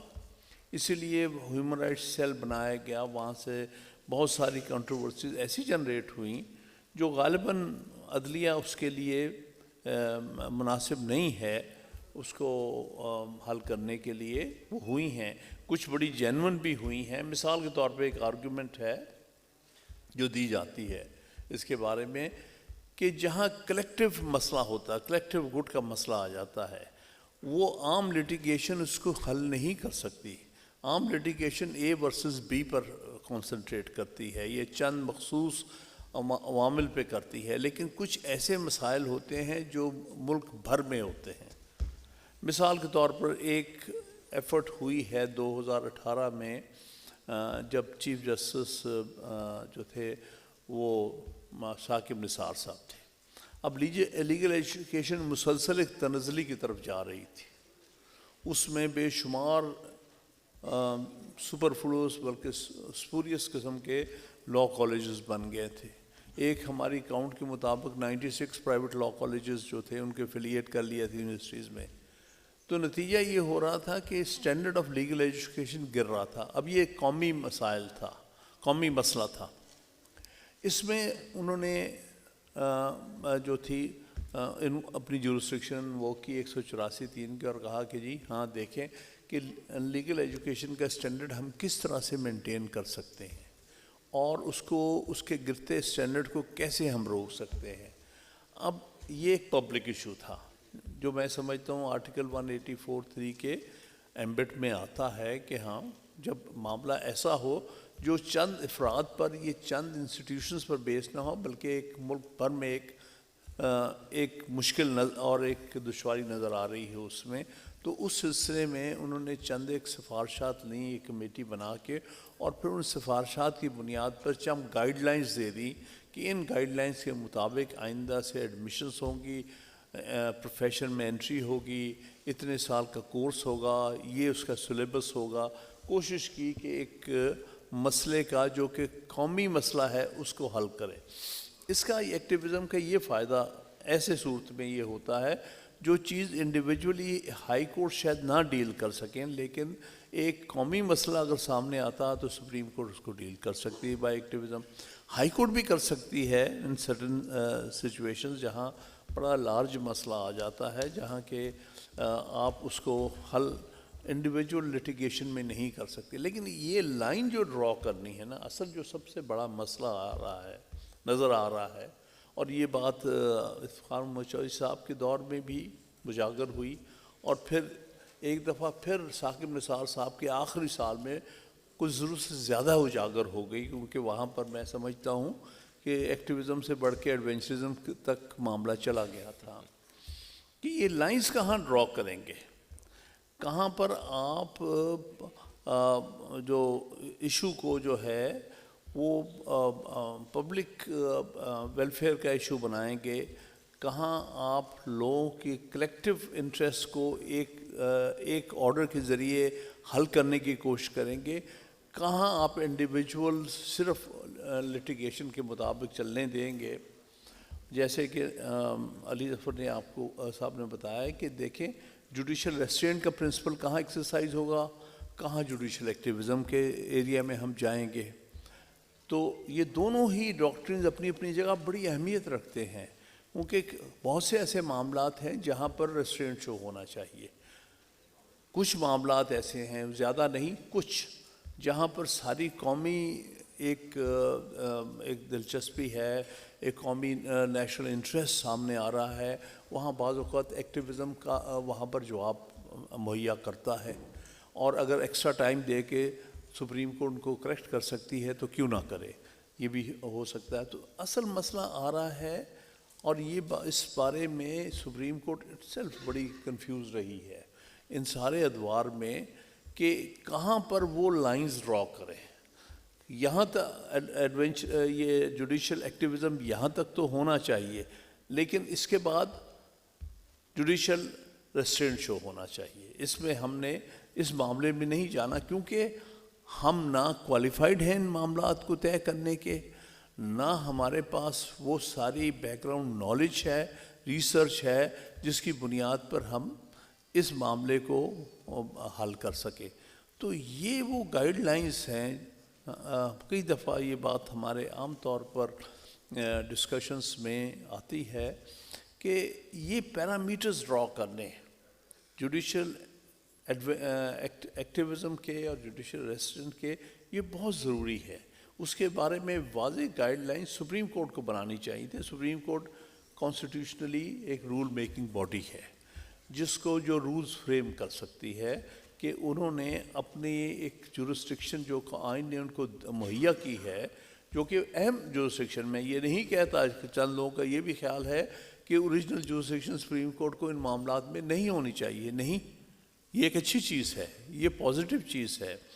انڈیا میں بھی یہ موجود ہے، آرٹیکل 32 ان کا ہے، وہ اس سے بھی زیادہ جو ہے اسکوپ ہے جس میں جوڈیشل ایکٹیویزم کا، اور اس میں بہت سارے اچھے فیصلے بھی ہوئے ہیں اور ہمارے بھی ہوئے ہیں. میں نہیں سمجھتا کہ سارا ایکٹیویزم جو ہے وہ غلط طور پہ استعمال ہوا ہے، بہتر طریقے سے بھی، لیکن ان کے واضح ریگولیشنز، اس کو ریگولیٹ کرنے کے لیے، اس کے گائیڈ لائنس مہیا کرنے کے لیے، لوگوں کو یہ بات سمجھانے کے لیے کہ کہاں پر اس کی ضرورت ہے، کہاں پر نہیں ہے ضرورت، اس پر ابھی تک کام نہیں ہو سکا. جہاں ہماری فیلنگ آ رہی ہے کہ آیا ان کی گائیڈ لائنس جو ہیں وہ مہیا ہونی چاہیے. جوڈیشل ایکٹیویزم اچھی چیز ہے، ہونا چاہیے، لیکن اس کے جو پیرامیٹرز جو ہیں ان کا حل ہونا بہت ضروری ہے. اسی لیے جو آپ نے کویشچن کیا ہے کہ یہ لوگوں کے پرسیپشن میں یہ بات چلی گئی ہے کہ یہ معاملہ ایکسیسو ہو جاتا ہے، ضرورت سے زیادہ انٹرفیئرنس ہو جاتی ہے، جس کے لیے جوڈیشی شاید پوری طرح سے کوالیفائڈ نہیں ہے، یہ پوری طرح سے تیار نہیں ہے. تو میں اس کا یہی کہوں گا کہ ان کو جلد سے جلد اس کے ریگولیٹری پیراڈیم تیار کرنا چاہیے، ریگولیٹری گائیڈ لائنس تیار کرنی چاہیے، تاکہ عام آدمی پاکستان میں سمجھ سکے کہ کہاں پر ہم اس کو انووک کر سکتے ہیں اور کہاں پر ہم نہیں کر سکتے. تھینک یو سر، بہت مہربانی آپ نے اس کو ایکسپلین کیا.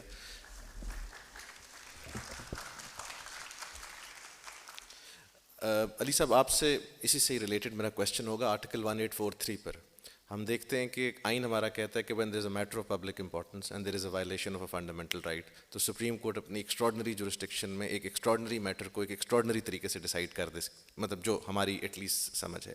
لیکن ساتھ ساتھ ہم یہ دیکھتے ہیں کہ جو پروویژن ان کو اجازت دیتی ہے کمپلیٹ جسٹس کرنے کی، اس پہ سپریم کورٹ کا اپنا ویو یہ ہے کہ جہاں جوڈیشری کا معاملہ آئے گا اس پر بات نہیں کر سکتے.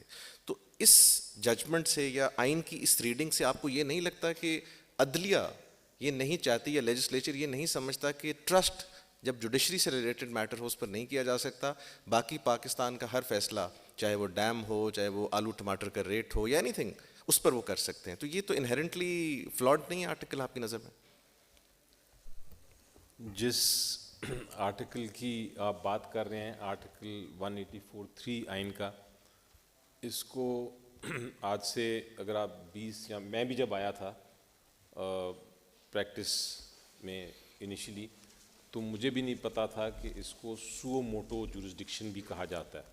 سو موٹو کا لفظ بھی میں نے نہیں سنا ہوا تھا. لیکن جب سے یہ ایکٹیویزم شروع ہوا، آرٹیکل 183 کی جورسڈکشن کو سو موٹو جورسڈکشن کہتے ہیں.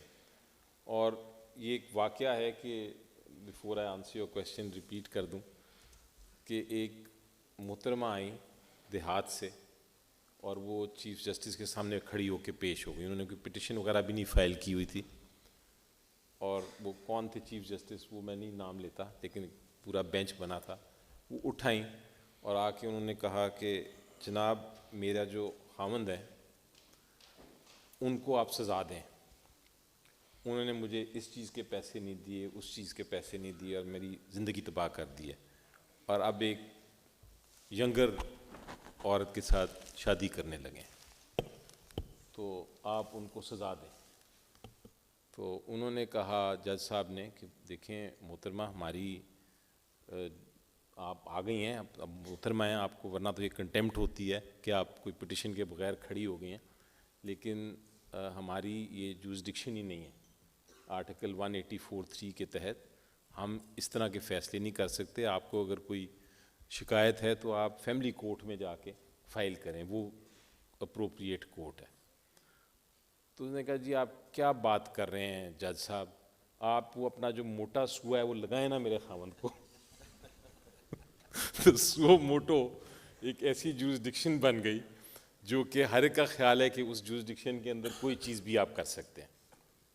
حقیقت یہ ہے کہ آئین کے تحت یہ جو سو موٹو جورسڈکشن ہے آرٹیکل 184(3) کی, یہ ایک بڑی ریسٹرکٹیڈ جورسڈکشن ہے, اور وہ صرف تب استعمال ہو سکتی ہے میری نظر میں اگر ایک نیشنل امپورٹنس کا معاملہ ہو جو پوری قوم کو افیکٹ کرتا ہو, اور نمبر 2 وہ بنیادی حقوق کا ایشو ہو, اور بڑا کلیئر کٹ بنیادی حقوق کی وائلیشن ہو رہی ہو, اس کی کوئی خلاف ورزی ہو رہی ہو, تو عدالت پھر اس چیز کو آئین کے مطابق اور قانون کے مطابق فیصلہ کر سکتا.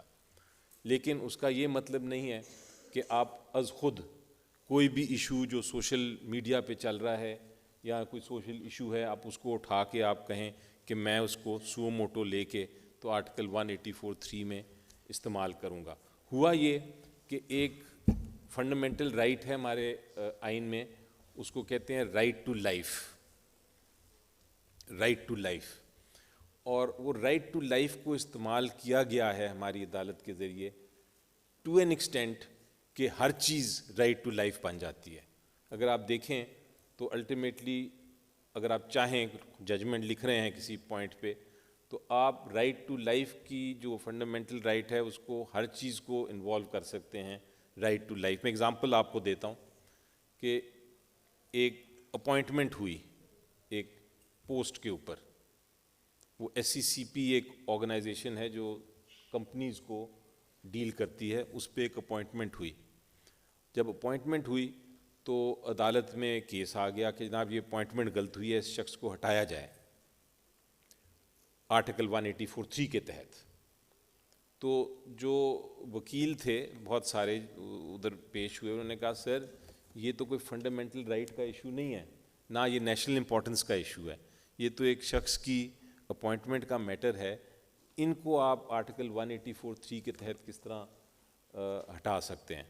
تو عدالت نے کہا کہ دیکھیں جناب ایک فنڈامنٹل رائٹ ہے رائٹ ٹو لائف, تو یہ جو SCCP ہے اس کی ایک شخص اگر اپوائنٹ ہوتا ہے اور وہ غلط اپوائنٹ ہو جاتا ہے تو وہ کمپنی پہ کوئی غلط فیصلہ کر سکتا ہے. اگر وہ کمپنیز کے خلاف کوئی غلط فیصلہ کرے گا کمپنی کے بارے میں تو اس کمپنی کی فائنینشیل جو صحت ہے اس کو نقصان پہنچ سکتا ہے. اگر ایک کمپنی کی فائنینشیل صحت کو نقصان پہنچ سکتا ہے تو پھر وہ پاکستان کی اکانومی کو بھی نقصان پہنچ سکتا ہے, اور اگر پاکستان کی اکانومی کو نقصان پہنچے گا تو پھر جو زندگی ہے پاکستان کے باشندوں کی اس کو بھی افیکٹ کر سکتا ہے. اس لیے یہ رائٹ ٹو لائف ہے, اور ہم اس رائٹ ٹو لائف کو سو موٹو ایکسرسائز کر کے اس بندے کی اس شخص کی اپوائنٹمنٹ کو کینسل کر دیتے ہیں. اب یہ تھی to me this was judicial activism کی انتہا, کیونکہ فیصلہ کرنا تھا اس لیے یہ فیصلہ کر دیا اور یہ استعمال کر لی 184(3) کی. مائی پوائنٹ جو ہے وہ بالکل درست فرمایا حامد خان صاحب نے بھی کہ اس کو سٹرکچر کرنے کی ضرورت ہے. کیا چیز سو موٹو جورسڈکشن آرٹیکل 184(3) میں آتی ہے اور کس وقت کس چیز پہ ایکشن لینا چاہیے, یہ اس کی وضاحت ہونی چاہیے. یہ ایک ڈسکریشن یا ایک جج کی وم اینڈ فینسی پہ نہیں ہونا چاہیے. اب ایک اور اس کے ساتھ آئین میں ہماری, اور میں چونکہ لا اینڈ جسٹس کمیٹی کا ایک وہ بھی ہوں چیئرمین سینٹ کی, تو ہم یہ کوشش کر رہے ہیں کہ آئین میں تبدیلیاں لے کے آئیں تاکہ یہ چیز کلیئر ہو. اور ایک ایشو یہ جس کا ذکر کیا انہوں نے کہ ایک شک ہے آئین کی, پنسوٹا صاحب نے اس کا ذکر کیا کہ رائٹ ٹو کوئی ایک پاور دے دی گئی ہے کورٹ کو, سپریم کورٹ کو, کہ کوئی بھی جسٹس کوئی بھی فیصلہ کرنا چاہے وہ فیصلہ کر سکتا ہے جسٹس کے لیے, انصاف کے لیے. لیکن اس یہ شک کو بھی غیر طریقے سے استعمال کیا جا رہا ہے. جس طرح میں نے آپ کو اگزامپل دیا, اگر کوئی کئی بار کئی ججمنٹس آپ دیکھیں گے سپریم کورٹ کی جس میں سپریم کورٹ کو کوئی شک نہیں یا کوئی فنڈامنٹل رائٹ نہیں مل رہی جس کو وہ استعمال کر سکیں, یا کوئی ایسی قانون کی پروویژن نہیں مل رہی, تو پھر اس پروویژن کو بھی اندر وہ لے آتے ہیں کہ جناب انصاف کرنے کے لیے ہم یہ کر رہے ہیں. وہ بھی بالکل میری نظر میں غلط ہے اور اس کو بھی درست ہونے کی ضرورت ہے. جو سب سے ایک طرح سے کانفلکٹ بن گیا ہے سپریم کورٹ کی جورسڈکشن میں, وہ ہے جب سپریم کورٹ کی اپنی طاقت یا پاورز کے بارے میں بات کی جاتی ہے. تب سپریم کورٹ سمجھتا ہے کہ پارلیمنٹ جو ہے وہ انٹرفیئر کر رہا ہے جوڈیشری کے ساتھ, اور جب بھی پارلیمنٹ نے کوئی ایسا قانون پاس کیا ہے جس میں عدالت سمجھتی ہے کہ جوڈیشری کے ساتھ وہ انٹرفیئرنس ہے تو اس کو وہ کالعدم قرار دے دیتی ہے. اب میری نظر میں جہاں تک آزادی ہے, آزادی سپریم کورٹ کی یا جوڈیشری کی, وہ بہت ضروری ہے. اور اگر کوئی بھی قانون ایسا پاس کرتا ہے پارلیمنٹ جو کہ اس آزادی کو یا اس کی انڈیپینڈنس کو اس میں ایک طرح سے نقصان پہنچانے کی کوشش کرتا ہے قانون, تو اس قانون کو عدالت کالعدم قرار دے سکتی ہے.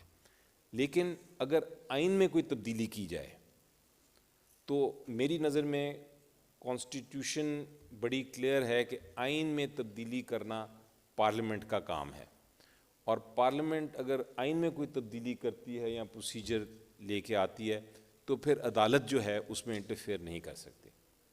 یہ ایک بڑا, میں اس پہ بڑے دیر تک بحث کر سکتا ہوں, لیکن آپ کو ایک ون لائنر بتا دوں.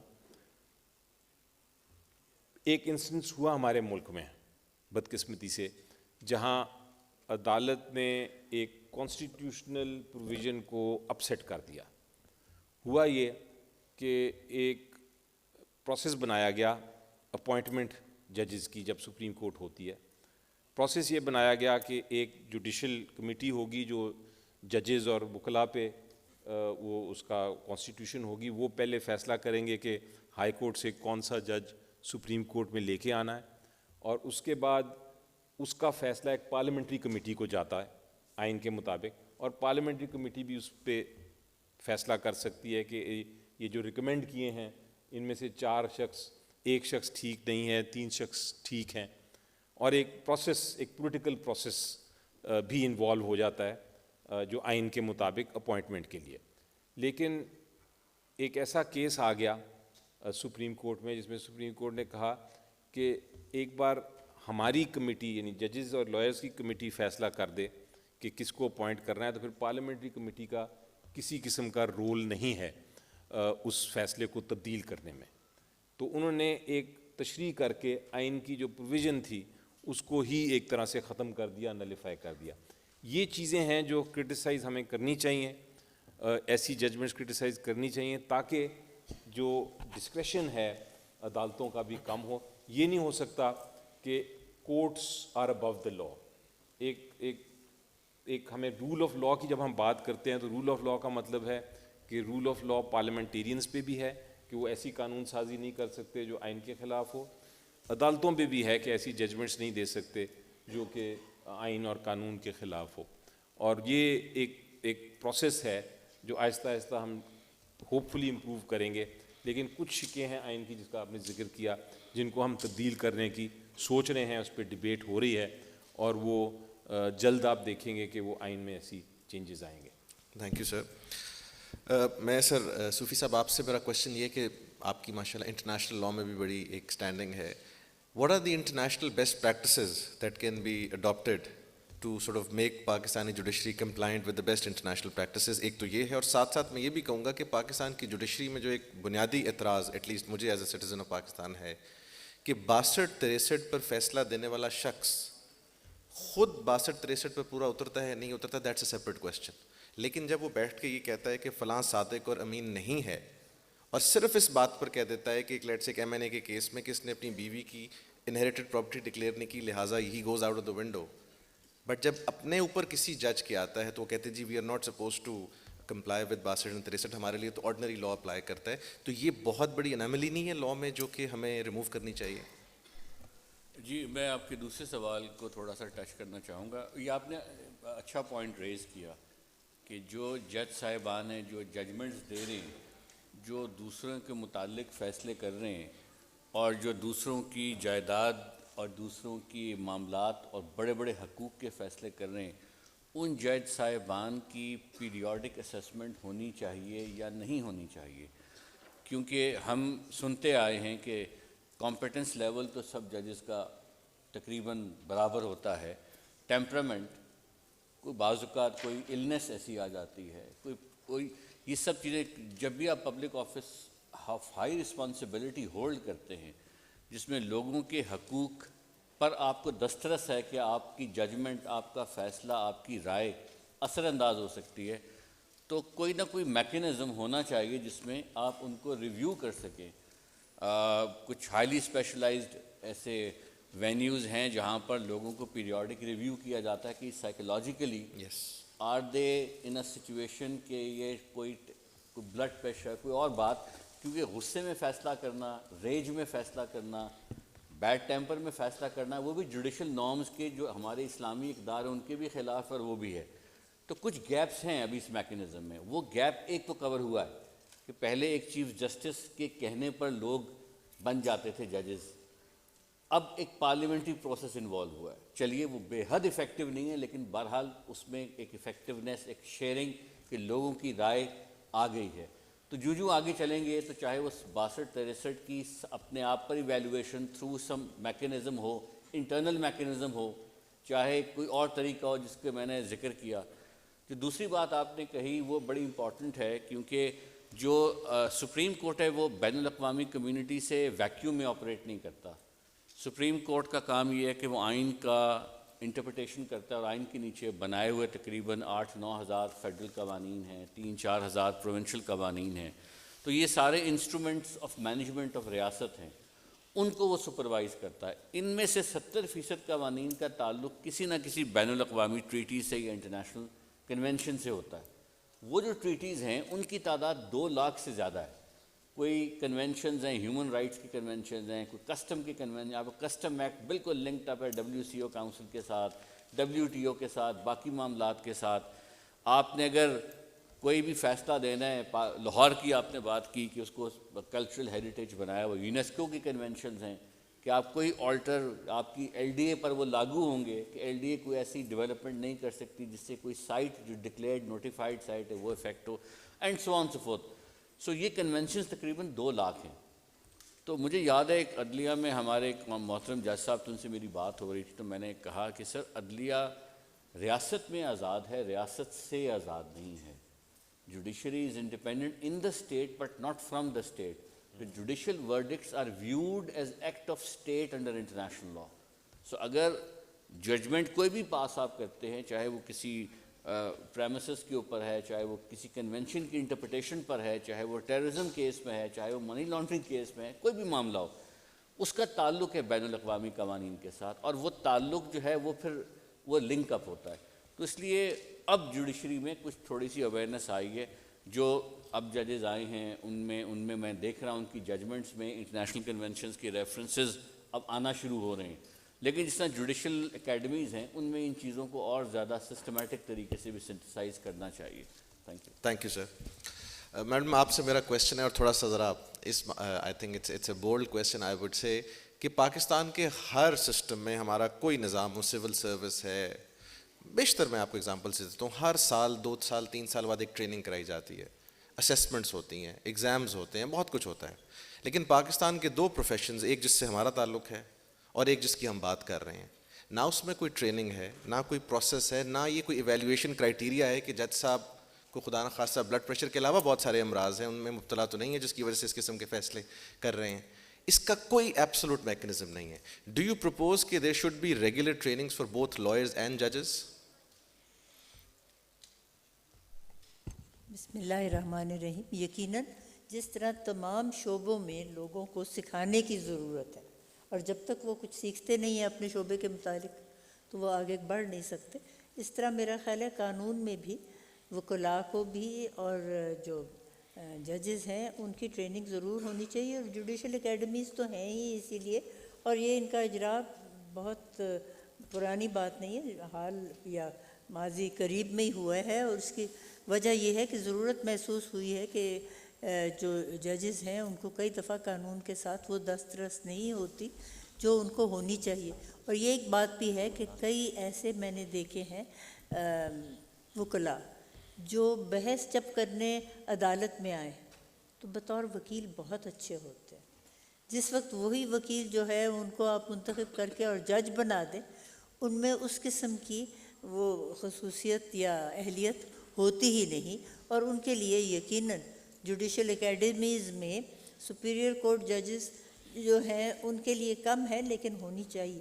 ایک ایسا شعبہ ہونا چاہیے وہاں جہاں آپ سپیریئر کورٹ ججز کو بھی ٹریننگ دے سکیں. اور ایک طریقہ ٹریننگ کا تو یہ ہے کہ جس وقت کوئی سپیریئر کورٹ کا جج بنتا ہے یا بنتی ہے تو اس کو اپنے سے جو زیادہ ہیں سینئر یا کافی دیر سے جوڈیشری میں ہیں ان کے ساتھ ڈی بی میں بٹھایا جاتا ہے یا ڈویژن بینچ میں. تو جب وہ ڈویژن بینچ میں بیٹھتے ہیں تو اس طرح ان کی کچھ ٹریننگ بھی ہو جاتی ہے, اور جو فیصلے ہیں وہ بھی بانٹ کے لکھتے ہیں. پہلے فیصلے وہی لکھتے رہتے ہیں جو سینئر جج ہیں, پھر وہ جونیئر جج سے لکھاتے ہیں, پھر پہلے وہ جب لکھ لیتے ہیں پھر وہ سینئر جج کے پاس جاتے ہیں. تو وہ اس میں اگر سمجھیں کہ اس میں ضرورت ہے اصلاح کرنے کی تو ان کو بلا کے ان کے ساتھ مشورہ کر سکتے ہیں. اور اگر دونوں میں اختلاف ہو تو پھر تیسرا ریفری جج بھی مقرر ہو سکتا ہے جو ان میں آپس میں فیصلہ کرے. تو اس طرح یقیناً سیکھنے کا تو امکان ہے کہ ججز سپیریئر جوڈیشری کے بھی سیکھ سکتے ہیں, لیکن اس سے زیادہ اگر قواعد و ضوابط ہوں کہ ان کو کیسے ٹرین کرنا ہے, اور جیسے جوڈیشل ایکٹیویزم کے بارے میں آپ کا یہ سارا ہے آج کا سیمینار, اس میں تو یقیناً قواعد و ضوابط ہونے بہت ضروری ہیں کہ یہ سارا کچھ ہم نے کیسے کرنا ہے. جو ہوتا ہے نا شترے بے مہار, اس کا مطلب ہے جو جس کی مرضی آئے. تو آربیٹری ایکسرسائز آف ڈسٹریکشن جو ہے اس کی بھی اجازت نہیں ہے, اور یہ تو ہر ایک کو پہلے ہی معلوم ہوتا ہے. اور اب ہائی کورٹ میں بھی میں نے دیکھا ہے کہ شعبے بن گئے ہیں, کوئی انٹلیکچوئل پراپرٹی کے بارے میں ڈیل کرتے ہیں, کوئی اور کسی اکنامک ایشوز کے بارے میں ڈیل کرتے ہیں. تو جو جن کی خصوصیت ہوتی ہے, جس چیز میں مہارت ہوتی ہے, ان میں ان کی مہارت استعمال کرنا جو ہے وہ زیادہ سود مند ہے. Thank you. ہمارے پاس سوالات تو بہت زیادہ ہیں, and before we go in the audience میرا صرف ایک حامد خان صاحب سے سوال ہے, اور اس کے بعد میں چاہوں گا کہ آڈینس کویشچنس پوچھے. سر ایک سوال ہے, ونس اگین مطلب ایٹ دس ایج ڈر بھی لگتا ہے یہ سوال پوچھتے ہوئے, بٹ ہم ڈیلی دیکھتے ہیں کہ خواتین وکلا ہوں یا میل وکلا ہوں, ججز کا رویہ ہماری طرف بڑا غلط رویہ ہے, اور بہت سارے ججز کا, جس کے میں پرسنلی بھی افیکٹڈ ہوں, اور ریسنٹ واقعات ہوتے رہتے ہیں وداؤٹ مینشننگ پرٹیکولر. یہ رویے سر کیسے درست کیے جا سکتے ہیں کہ وہ ہمارے ساتھ پیار سے بات کریں؟ چلے ہماری طرف سے بھی ایکسیسز ہوتی ہیں جن کو میں کنڈیم کرتا ہوں, بٹ یہ رویے درست کرنے کے لیے آپ کے پاس کیا کوئی سجیشن ہے سر؟ یہاں بڑا دلچسپ سوال ہے آپ کا, اور اس میں کچھ چیزیں نوٹس کی جاتی ہیں وقتاً فوقتاً کہ یہ جس رویے کی آپ ذکر کر رہے ہیں اس رویے کی شکایت پنجاب میں زیادہ پائی جاتی ہے, اور اس رویے کی شکایت عام طور پہ دوسرے صوبوں میں کم پائی گئی ہے. اور پھر یہ چیز سپریم کورٹ میں بھی اپنی کسی نہ کسی شکل میں نظر آتی ہے ہمیں, جب یہاں سے گئے ہوئے ججز کا رویہ بعض اوقات زیادہ سخت ہوتا ہے اور دوسرے صوبوں سے ججز کا رویہ مختلف ہوتا ہے. میں فیصلوں پہ نہیں جا رہا, فیصلے تو وہ بھی غلط کر سکتے ہیں, یہ بھی غلط, لیکن آپ نے بات رویوں کی ہے, کیونکہ اس سے وکلا اور عام آدمی بڑا ڈسٹرب ہوتا ہے اس کی وجہ سے. اور پھر جب اگر جج کا رویہ سخت ہو یا وہ پوری طرح سے وکیل کو بحث نہیں کرنے دے گا تو اس صورت میں انصاف بھی نہیں پوری طرح مہیا ہو سکتا, کیونکہ جب تک کہ وہ اپنی بات پوری نہ کر لے تب تک کیسے جج کو سمجھ میں آئے گا کہ اصل پوائنٹ کیا ہے. پھر ہر شخص اتنا سمجھدار تیز نہیں ہوتا کہ وہ اپنی بات کو جلدی سمجھا لے, کسی کو اپنی بات سمجھانے میں وقت لگتا ہے. یہ رویوں میں بڑی حد تک اس کا کلونیل فیکٹرز بھی ہیں, کیونکہ ہمارے ہاں جو پاور ہے پنجاب میں خاص طور پہ اس کا بڑا ایک نیگیٹو امیج ہے. اس کا مطلب یہ ہے you can do any thing. اسی ہمارے سول سروس میں بھی لوگوں کے رویے جو ہیں وہ بڑے مختلف ہیں. مثلا وہی پولیس جو آپ پنجاب میں رویے دیکھتے ہیں آپ کو کے پی میں وہ رویہ نہیں پولیس کا نظر آتا. وہاں پر بڑا مختلف پولیس کی, ایون سندھ میں بھی پولائٹنس جو ہے پولیس کی زیادہ ہے, بیشک وہاں بھی کرپشن ہوگی لیکن کم. اسی طرح بلوچستان میں رویے, اسی طرح رویے آپ دیکھیں گے جس طرح اور محکموں میں رویے ہیں, ریونیو ہے, پولیس ہے, جیسے ایڈمنسٹریشن ہے, جنرلی زیادہ سخت رویے پنجاب میں دیکھے گئے ہیں. شاید کلونیل ایڈمنسٹریشن میں ان کا کچھ ایسا ساتھ رہا. یہ چیز کسی نہ کسی شکل میں ریفلیکٹ ہوتی ہے ہمارے ججز میں بھی. اور یہ چیز انفارمل جو ماحول ہے, مثال کے طور پہ کے پی کے ہائی کورٹ میں وہ یہاں پر نہیں ہوتا. وہاں پر زیادہ انفارمل بحث بھی ہو جاتی ہے. یہ مسئلے بہت سارے, ان کا مسئلہ جوڈیشری سے ریلیٹڈ نہیں بلکہ اوور آل ملک کے جو ٹینڈنسیز ہیں اس پر بہت حد تک ہے. میرا خیال ہے کہ اس چیز کو ایجوکیٹ کرنے کی ضرورت ہے, بہتر بتانے کی ضرورت ہے, ان کو ریوائز کورسز دینے کی ضرورت ہے. ایک تو یہ کہ ٹریننگ انسٹیٹیوشن جو ہمارے ہیں جوڈیشری سے ریلیٹڈ وہ بڑے کمزور ہیں, اور وہیں سے چیزیں جو ہیں بڑی حد تک ڈٹرمن ہوں گی کہ رویے درست کرنے کے لیے اگر ان کو بہتر ٹریننگ دی جائے تو ہو سکتا ہے اس بات کو زیادہ بہتر طور پہ وہ سمجھ سکیں. لیکن بہرحال یہ مسئلے رہیں گے. لیکن پھر اگین اس میں بھی انڈیویجولس میٹر کرتے ہیں. کوئی انڈیویجول جو ہیں وہ بہتر, اور یہ چیز رہے گی دنیا بھر میں ہوتی ہے. یعنی اگر امریکن سپریم کورٹ میں دیکھ لیں گے تو وہ بھی وٹنس کریں گے تو آپ دیکھیں گے ہر جج کا اپنا ایک رویہ ہے, کس طرح سوچتا ہے. تو اسی لیے ہم یہ کہتے ہیں کہ جو جوڈیشری ہے یہ اس کا ہیومن ایلیمنٹ بہت امپورٹنٹ ہے. جوڈیشری میں آپ فیصلے کمپیوٹر سے نہیں لے سکتے. اگر تو ہیومن فیکٹر الگ ہو جاتا تو ہو سکتا ہمیں ججز کی ضرورت ہی نہ ہوتی. ہم اپنے کیسز فیڈ جو ہے کر دیتے کمپیوٹر میں اور ہمیں اس کا فیصلہ مل جاتا. لیکن انسانی جو جھگڑے ہیں, انسانی تنازعات جو ہیں, اس میں بہت سارے ایسے فیکٹرز ہوتے ہیں جو کہ آپ سائنٹیفکلی نہیں بلکہ انسانی اینگل سے دیکھتے ہیں. تو اس لیے یہ چیزیں تو ہوں گی, ان کو امپروو کرنے کا ذریعہ بہتر ٹریننگ ہو سکتی ہے. بہت مہربانی سر. اب میری آڈینس سے ریکویسٹ ہوگی کہ آپ اپنے ہاتھ کھڑے کیجیے, اور میری کوشش یہ ہوگی کہ اگر خواتین بھی ہیں اور مرد ہیں تو ایک آدمی اور ایک خاتون اس طرح کر کے ہم کویشچنس کو ڈسٹریبیوٹ کریں.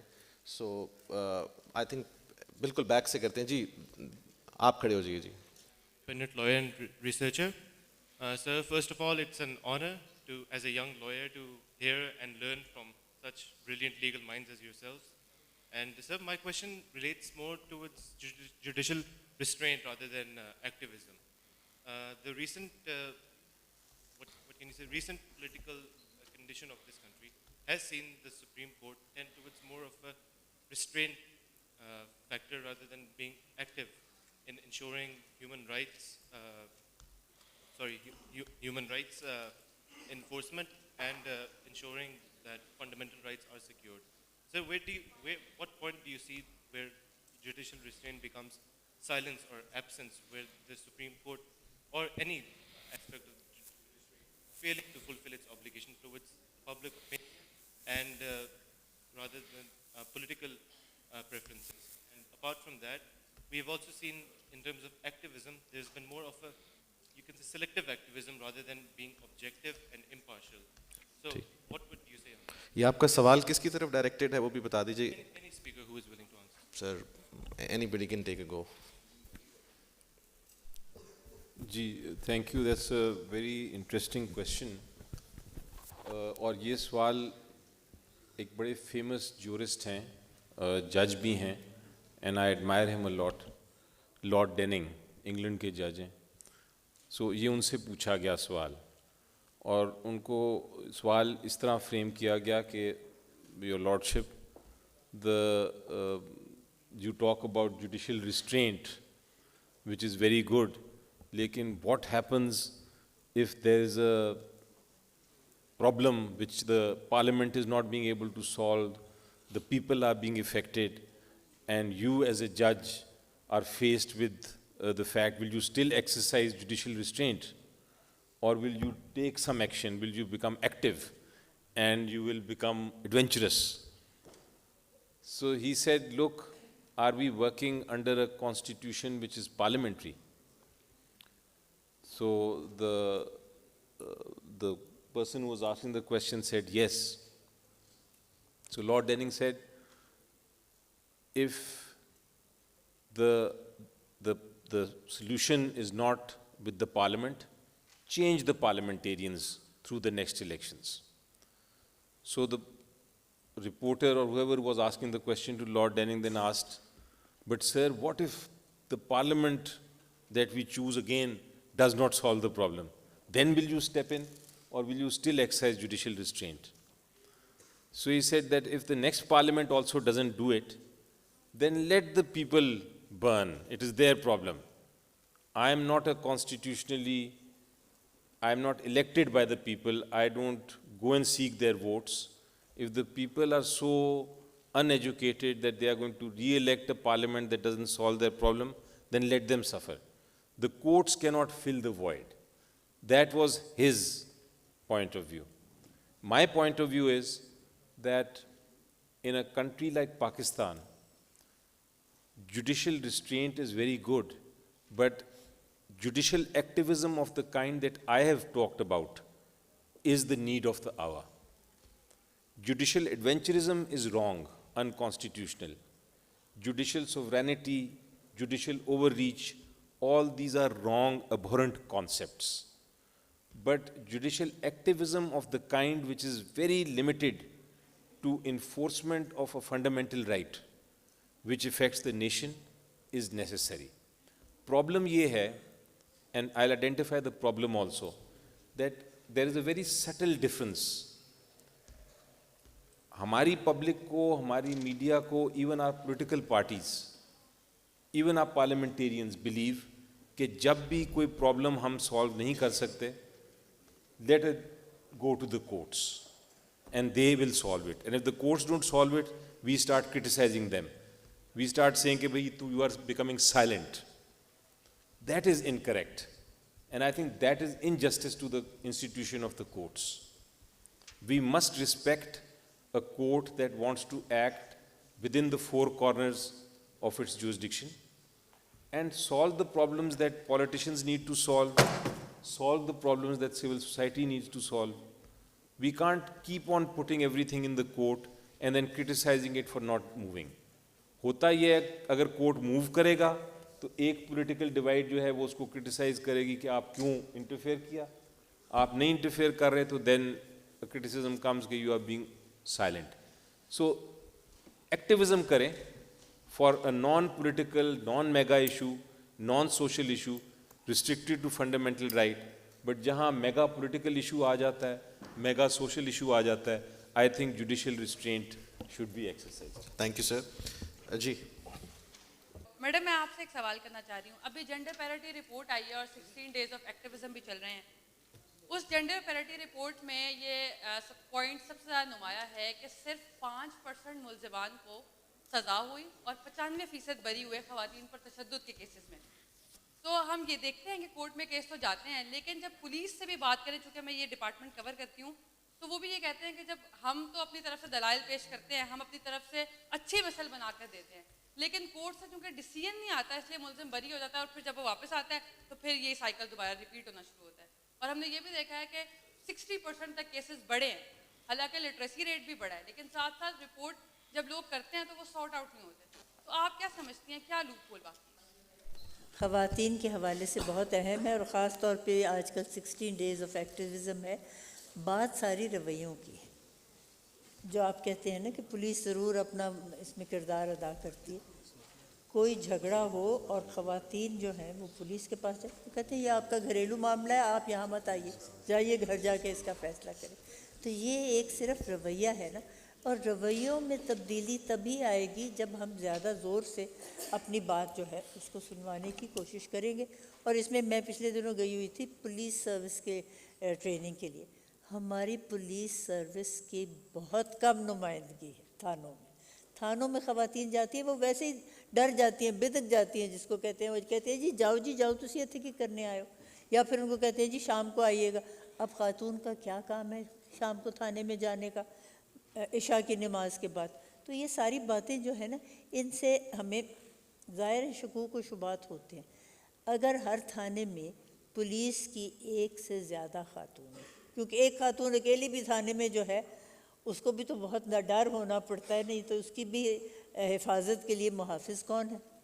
تو 2 پولیس والے اگر تھانے میں ہوں اور خاتون جائے اور اس کی کوئی شکایت ہو اور وہ پولیس میں خاتون جو ہے وہ اس کو کرے, پھر اس کی تفتیش بھی اسی طرح کر سکتی ہے, کیونکہ گھر کے اندر مرد کا داخل ہونا بھی بڑا مشکل ہے. اور یہ پچھلے دنوں میں آپ کو پتہ کہ ہر ایک کے گھر میں بغیر وارنٹ کے چلے گئے تھے, جس پہ بہت زیادہ نکتہ چینی ہوئی. تو بغیر وارنٹ کے تو کسی گھر کے اندر داخل ہونا بہت مشکل ہے, اور خاص طور پہ ایسی جگہوں پہ جہاں خواتین موجود ہوں وہاں صرف خواتین داخل ہو سکتی ہیں. اور اگر پولیس میں خواتین ہوں تفتیش کرنی بھی آسان ہو جائے اور بات کی تہہ تک پہنچنا بھی آسان ہو جائے. اور پھر عدالت کا رویہ جہاں پہ آپ جانتے ہیں کہ پھر اکثریت مردوں کی ہے, اس میں بھی تبدیلی آنے کا امکان ہے, کیونکہ جب ٹھوس دلائل ان کے سامنے ہوں گے تو پھر ان سے انکار نہیں کیا جا سکتا.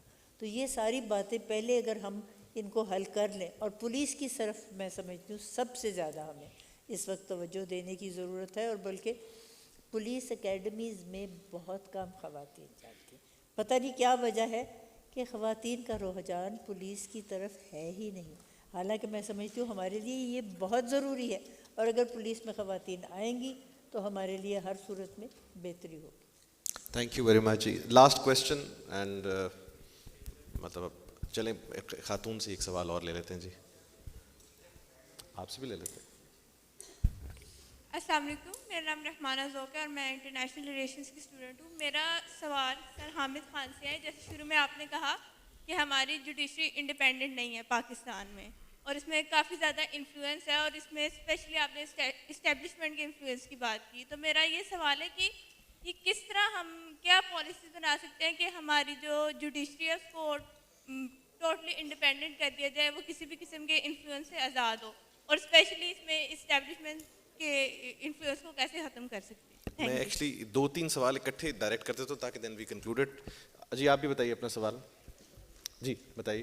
جی آسما جہانگیر کانفرنس, اس نے یہ بتایا تھا کہ آپ اگر کوئی جج مطلب ججمنٹ دے دیتی اس پر آپ کرٹیسائز کر سکتے ہیں, لیکن ریسنٹلی ہم نے دیکھا کہ ایک پولیٹیکل لیڈر نے ایک ججمنٹ کسی مجسٹریٹ کے اوپر کچھ کمنٹ پاس کیے, تو اس پر کنٹمپٹ آف کورٹ کا کیس لگ گیا. صحیح ہے, تو اس پر مطلب جوڈیشری ڈائریکٹ ایکٹیویٹ ہو گئی, اور اس کو لیڈر کو مطلب معافی مانگنی پڑی. مطلب اس نے ریٹن میں دے دی پر بھی اس کی مطلب معافی نہیں مانی گئی, لیکن اس کو کہا کہ آپ نے جا کر مجسٹریٹ سے معافی مانگنی ہے, اور جس کا کیس میرے خیال میں حامد خان صاحب نے لڑا, if I am not wrong. تو دوسری طرف رائٹ ٹو لائف کا جو ہے کویشچن ہے, کیونکہ ہمارے ملک کا سب سے بڑا جرنلسٹ ارشد شریف, اس کو یہاں پر خطرہ تھا, اس کو چیف جسٹس کو اس نے خط بھی لکھا تھا کہ میری زندگی کو خطرہ ہے, پھر بھی جوڈیشری ایکٹیویٹ نہیں ہوئی. جب وہ مرا تب بھی ابھی اس مطلب شہید ہو گیا, تب بھی جوڈیشری ایکٹیویٹ نہیں ہوئی, نہ اس کی کوئی انکوائری بنی, نہ کوئی کمیٹی بنی. لیکن یہ ڈوئل اسٹینڈرڈ کیوں ہے؟ اب ہم اس ڈوئل اسٹینڈرڈ کو کس طرح ختم کر سکتے ہیں؟ میرا یہ کویشچن حامد خان صاحب سے. ٹھیک سر, تینوں ایکچولی سوال آپ سے ریلیٹ کرتے ہیں. ایک تو اسٹیبلشمنٹ کا رول جو ہے جوڈیشری سے کیسے مائنس کیا جا سکتا ہے, اور دوسرا انہوں نے کہا کہ ایک جو کیس ارشد شریف والا ہے کہ ارشد شریف کو انصاف جو جوڈیشری دلوانا چاہیے، پہلی بات یہ اگر دلوائے تو کیسے دلوائے، اور تیسرا وہ جو وکیل کے بارے میں انہوں نے سوال کیا سر، یہ 3 سوال تینوں ہی آپ سے ڈائریکٹڈ ہیں۔ پہلا سوال جیسے آپ نے کہا کہ اسٹیبلشمنٹ کا رول جوڈیشری کے اوپر یا جوڈیشری کے ساتھ انٹرفیئرنس کیسے کم کی جا سکتی، یہ بہت بنیادی سوال ہے، کیونکہ یہ ہماری 70 سال کی تاریخ یا 75 سال کی تاریخ میں ہماری عدلیہ کو اسٹیبلشمنٹ نے اپنے مقاصد کے لیے استعمال کیا ہے، مختلف ادوار میں، فوجی دور میں تو بہت زیادہ، لیکن سویلین دور میں نسبتاً کم، لیکن پھر بھی آج بھی وہ چیز چل رہی ہے۔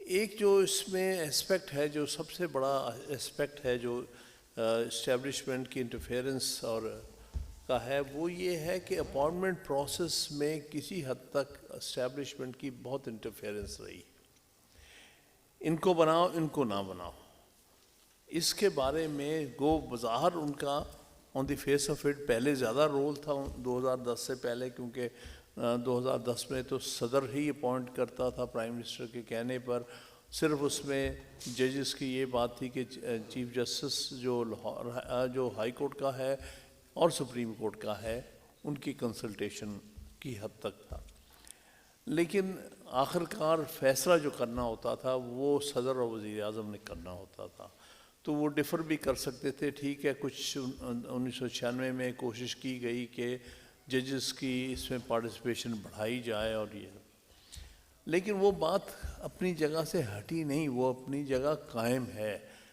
کہ ابھی بھی اپائنٹمنٹ پروسیس میں بہت ہی ان کی انٹرفیئرنس ہے۔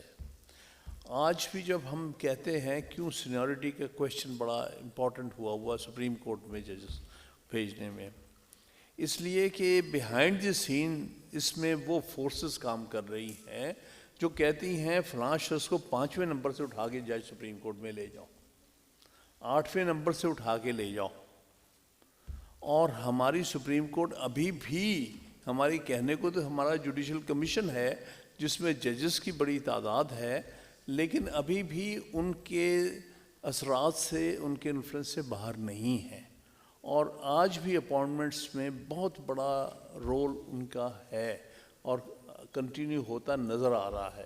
اسی لیے ہم بعض اوقات کہتے ہیں کہ ان کا رول کم کرنے کے لیے ایک اصول طے کر دو سپریم کورٹ میں سینیورٹی کی بنیاد پر، بھئی یہ سینئر اس کو پہلے لے جاؤ، تاکہ وہ یہ محسوس نہ کرے کہ مجھے کسی خاص طبقے نے، کسی خاص سوچ نے، یہ خاص انٹرسٹ نے مجھے پروموٹ کیا ہے اور میں اس کا اوبلائزڈ ہوں، اور اس لیے میں اس کی بات مانوں گا اور اس کے مطابق چلوں گا۔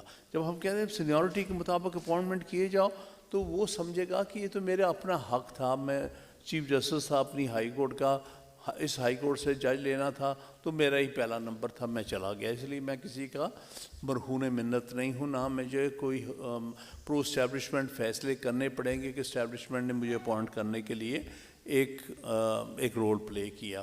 تو اس لیے ہم اس کو منیمائز کرنے کے لیے اسٹیبلشمنٹ کا رول ہم کہتے ہیں کہ سینیورٹی کے پرنسپل کو آپ فالو کریں تاکہ منیمائز ہو جائے سپریم کورٹ کی اپوائنٹمنٹ۔ دوسرا ہائی کورٹ کی اپوائنٹمنٹ کی بنیاد وہاں سے شروع ہوتی ہے۔ یہ بات بارہا ہم کہہ رہے ہیں کہ جوڈیشل کمیشن کو کہ آپ رولز تو فریم کریں جس میں واضح ایک کسوٹی ہو، کرائیٹیریا ہو کہ ان بنیادی کوالیفیکیشنز جو ہیں اگر وہ پوری ہوں گی تو ہم کسی کو جج کے لیے کنسیڈر کریں گے۔ یہ صرف مرضی نہیں ہوگی کہ بھئی یہ میرا جونیئر رہا ہے اس کو پہلے لے جاؤ، دوسرا کہے کہ نہیں بھائی میرا بھی تو جونیئر ہے چل تیرا بھی لے جانے۔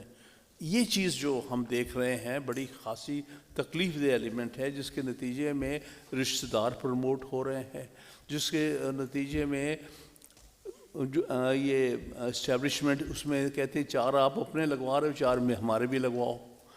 اب ان کی رپورٹس اس کے مطابق، کیونکہ اتنا زیادہ ڈپینڈنس ہو گئی ہے ہائی کورٹ کے ججز کے اپائنٹمنٹ میں انٹیلیجنس ایجنسیز کی رپورٹس کی، اور اس میں ہر قسم کی رپورٹ آنے لگ گئی ہے، جس کے نتیجے میں اچھے بڑے لوگ ڈسکوالیفائی ہو جاتے ہیں کیونکہ انٹیلیجنس رپورٹ ان کے خلاف آ گئی ہے اور وہ اسٹیبلشمنٹ کے کہنے پر۔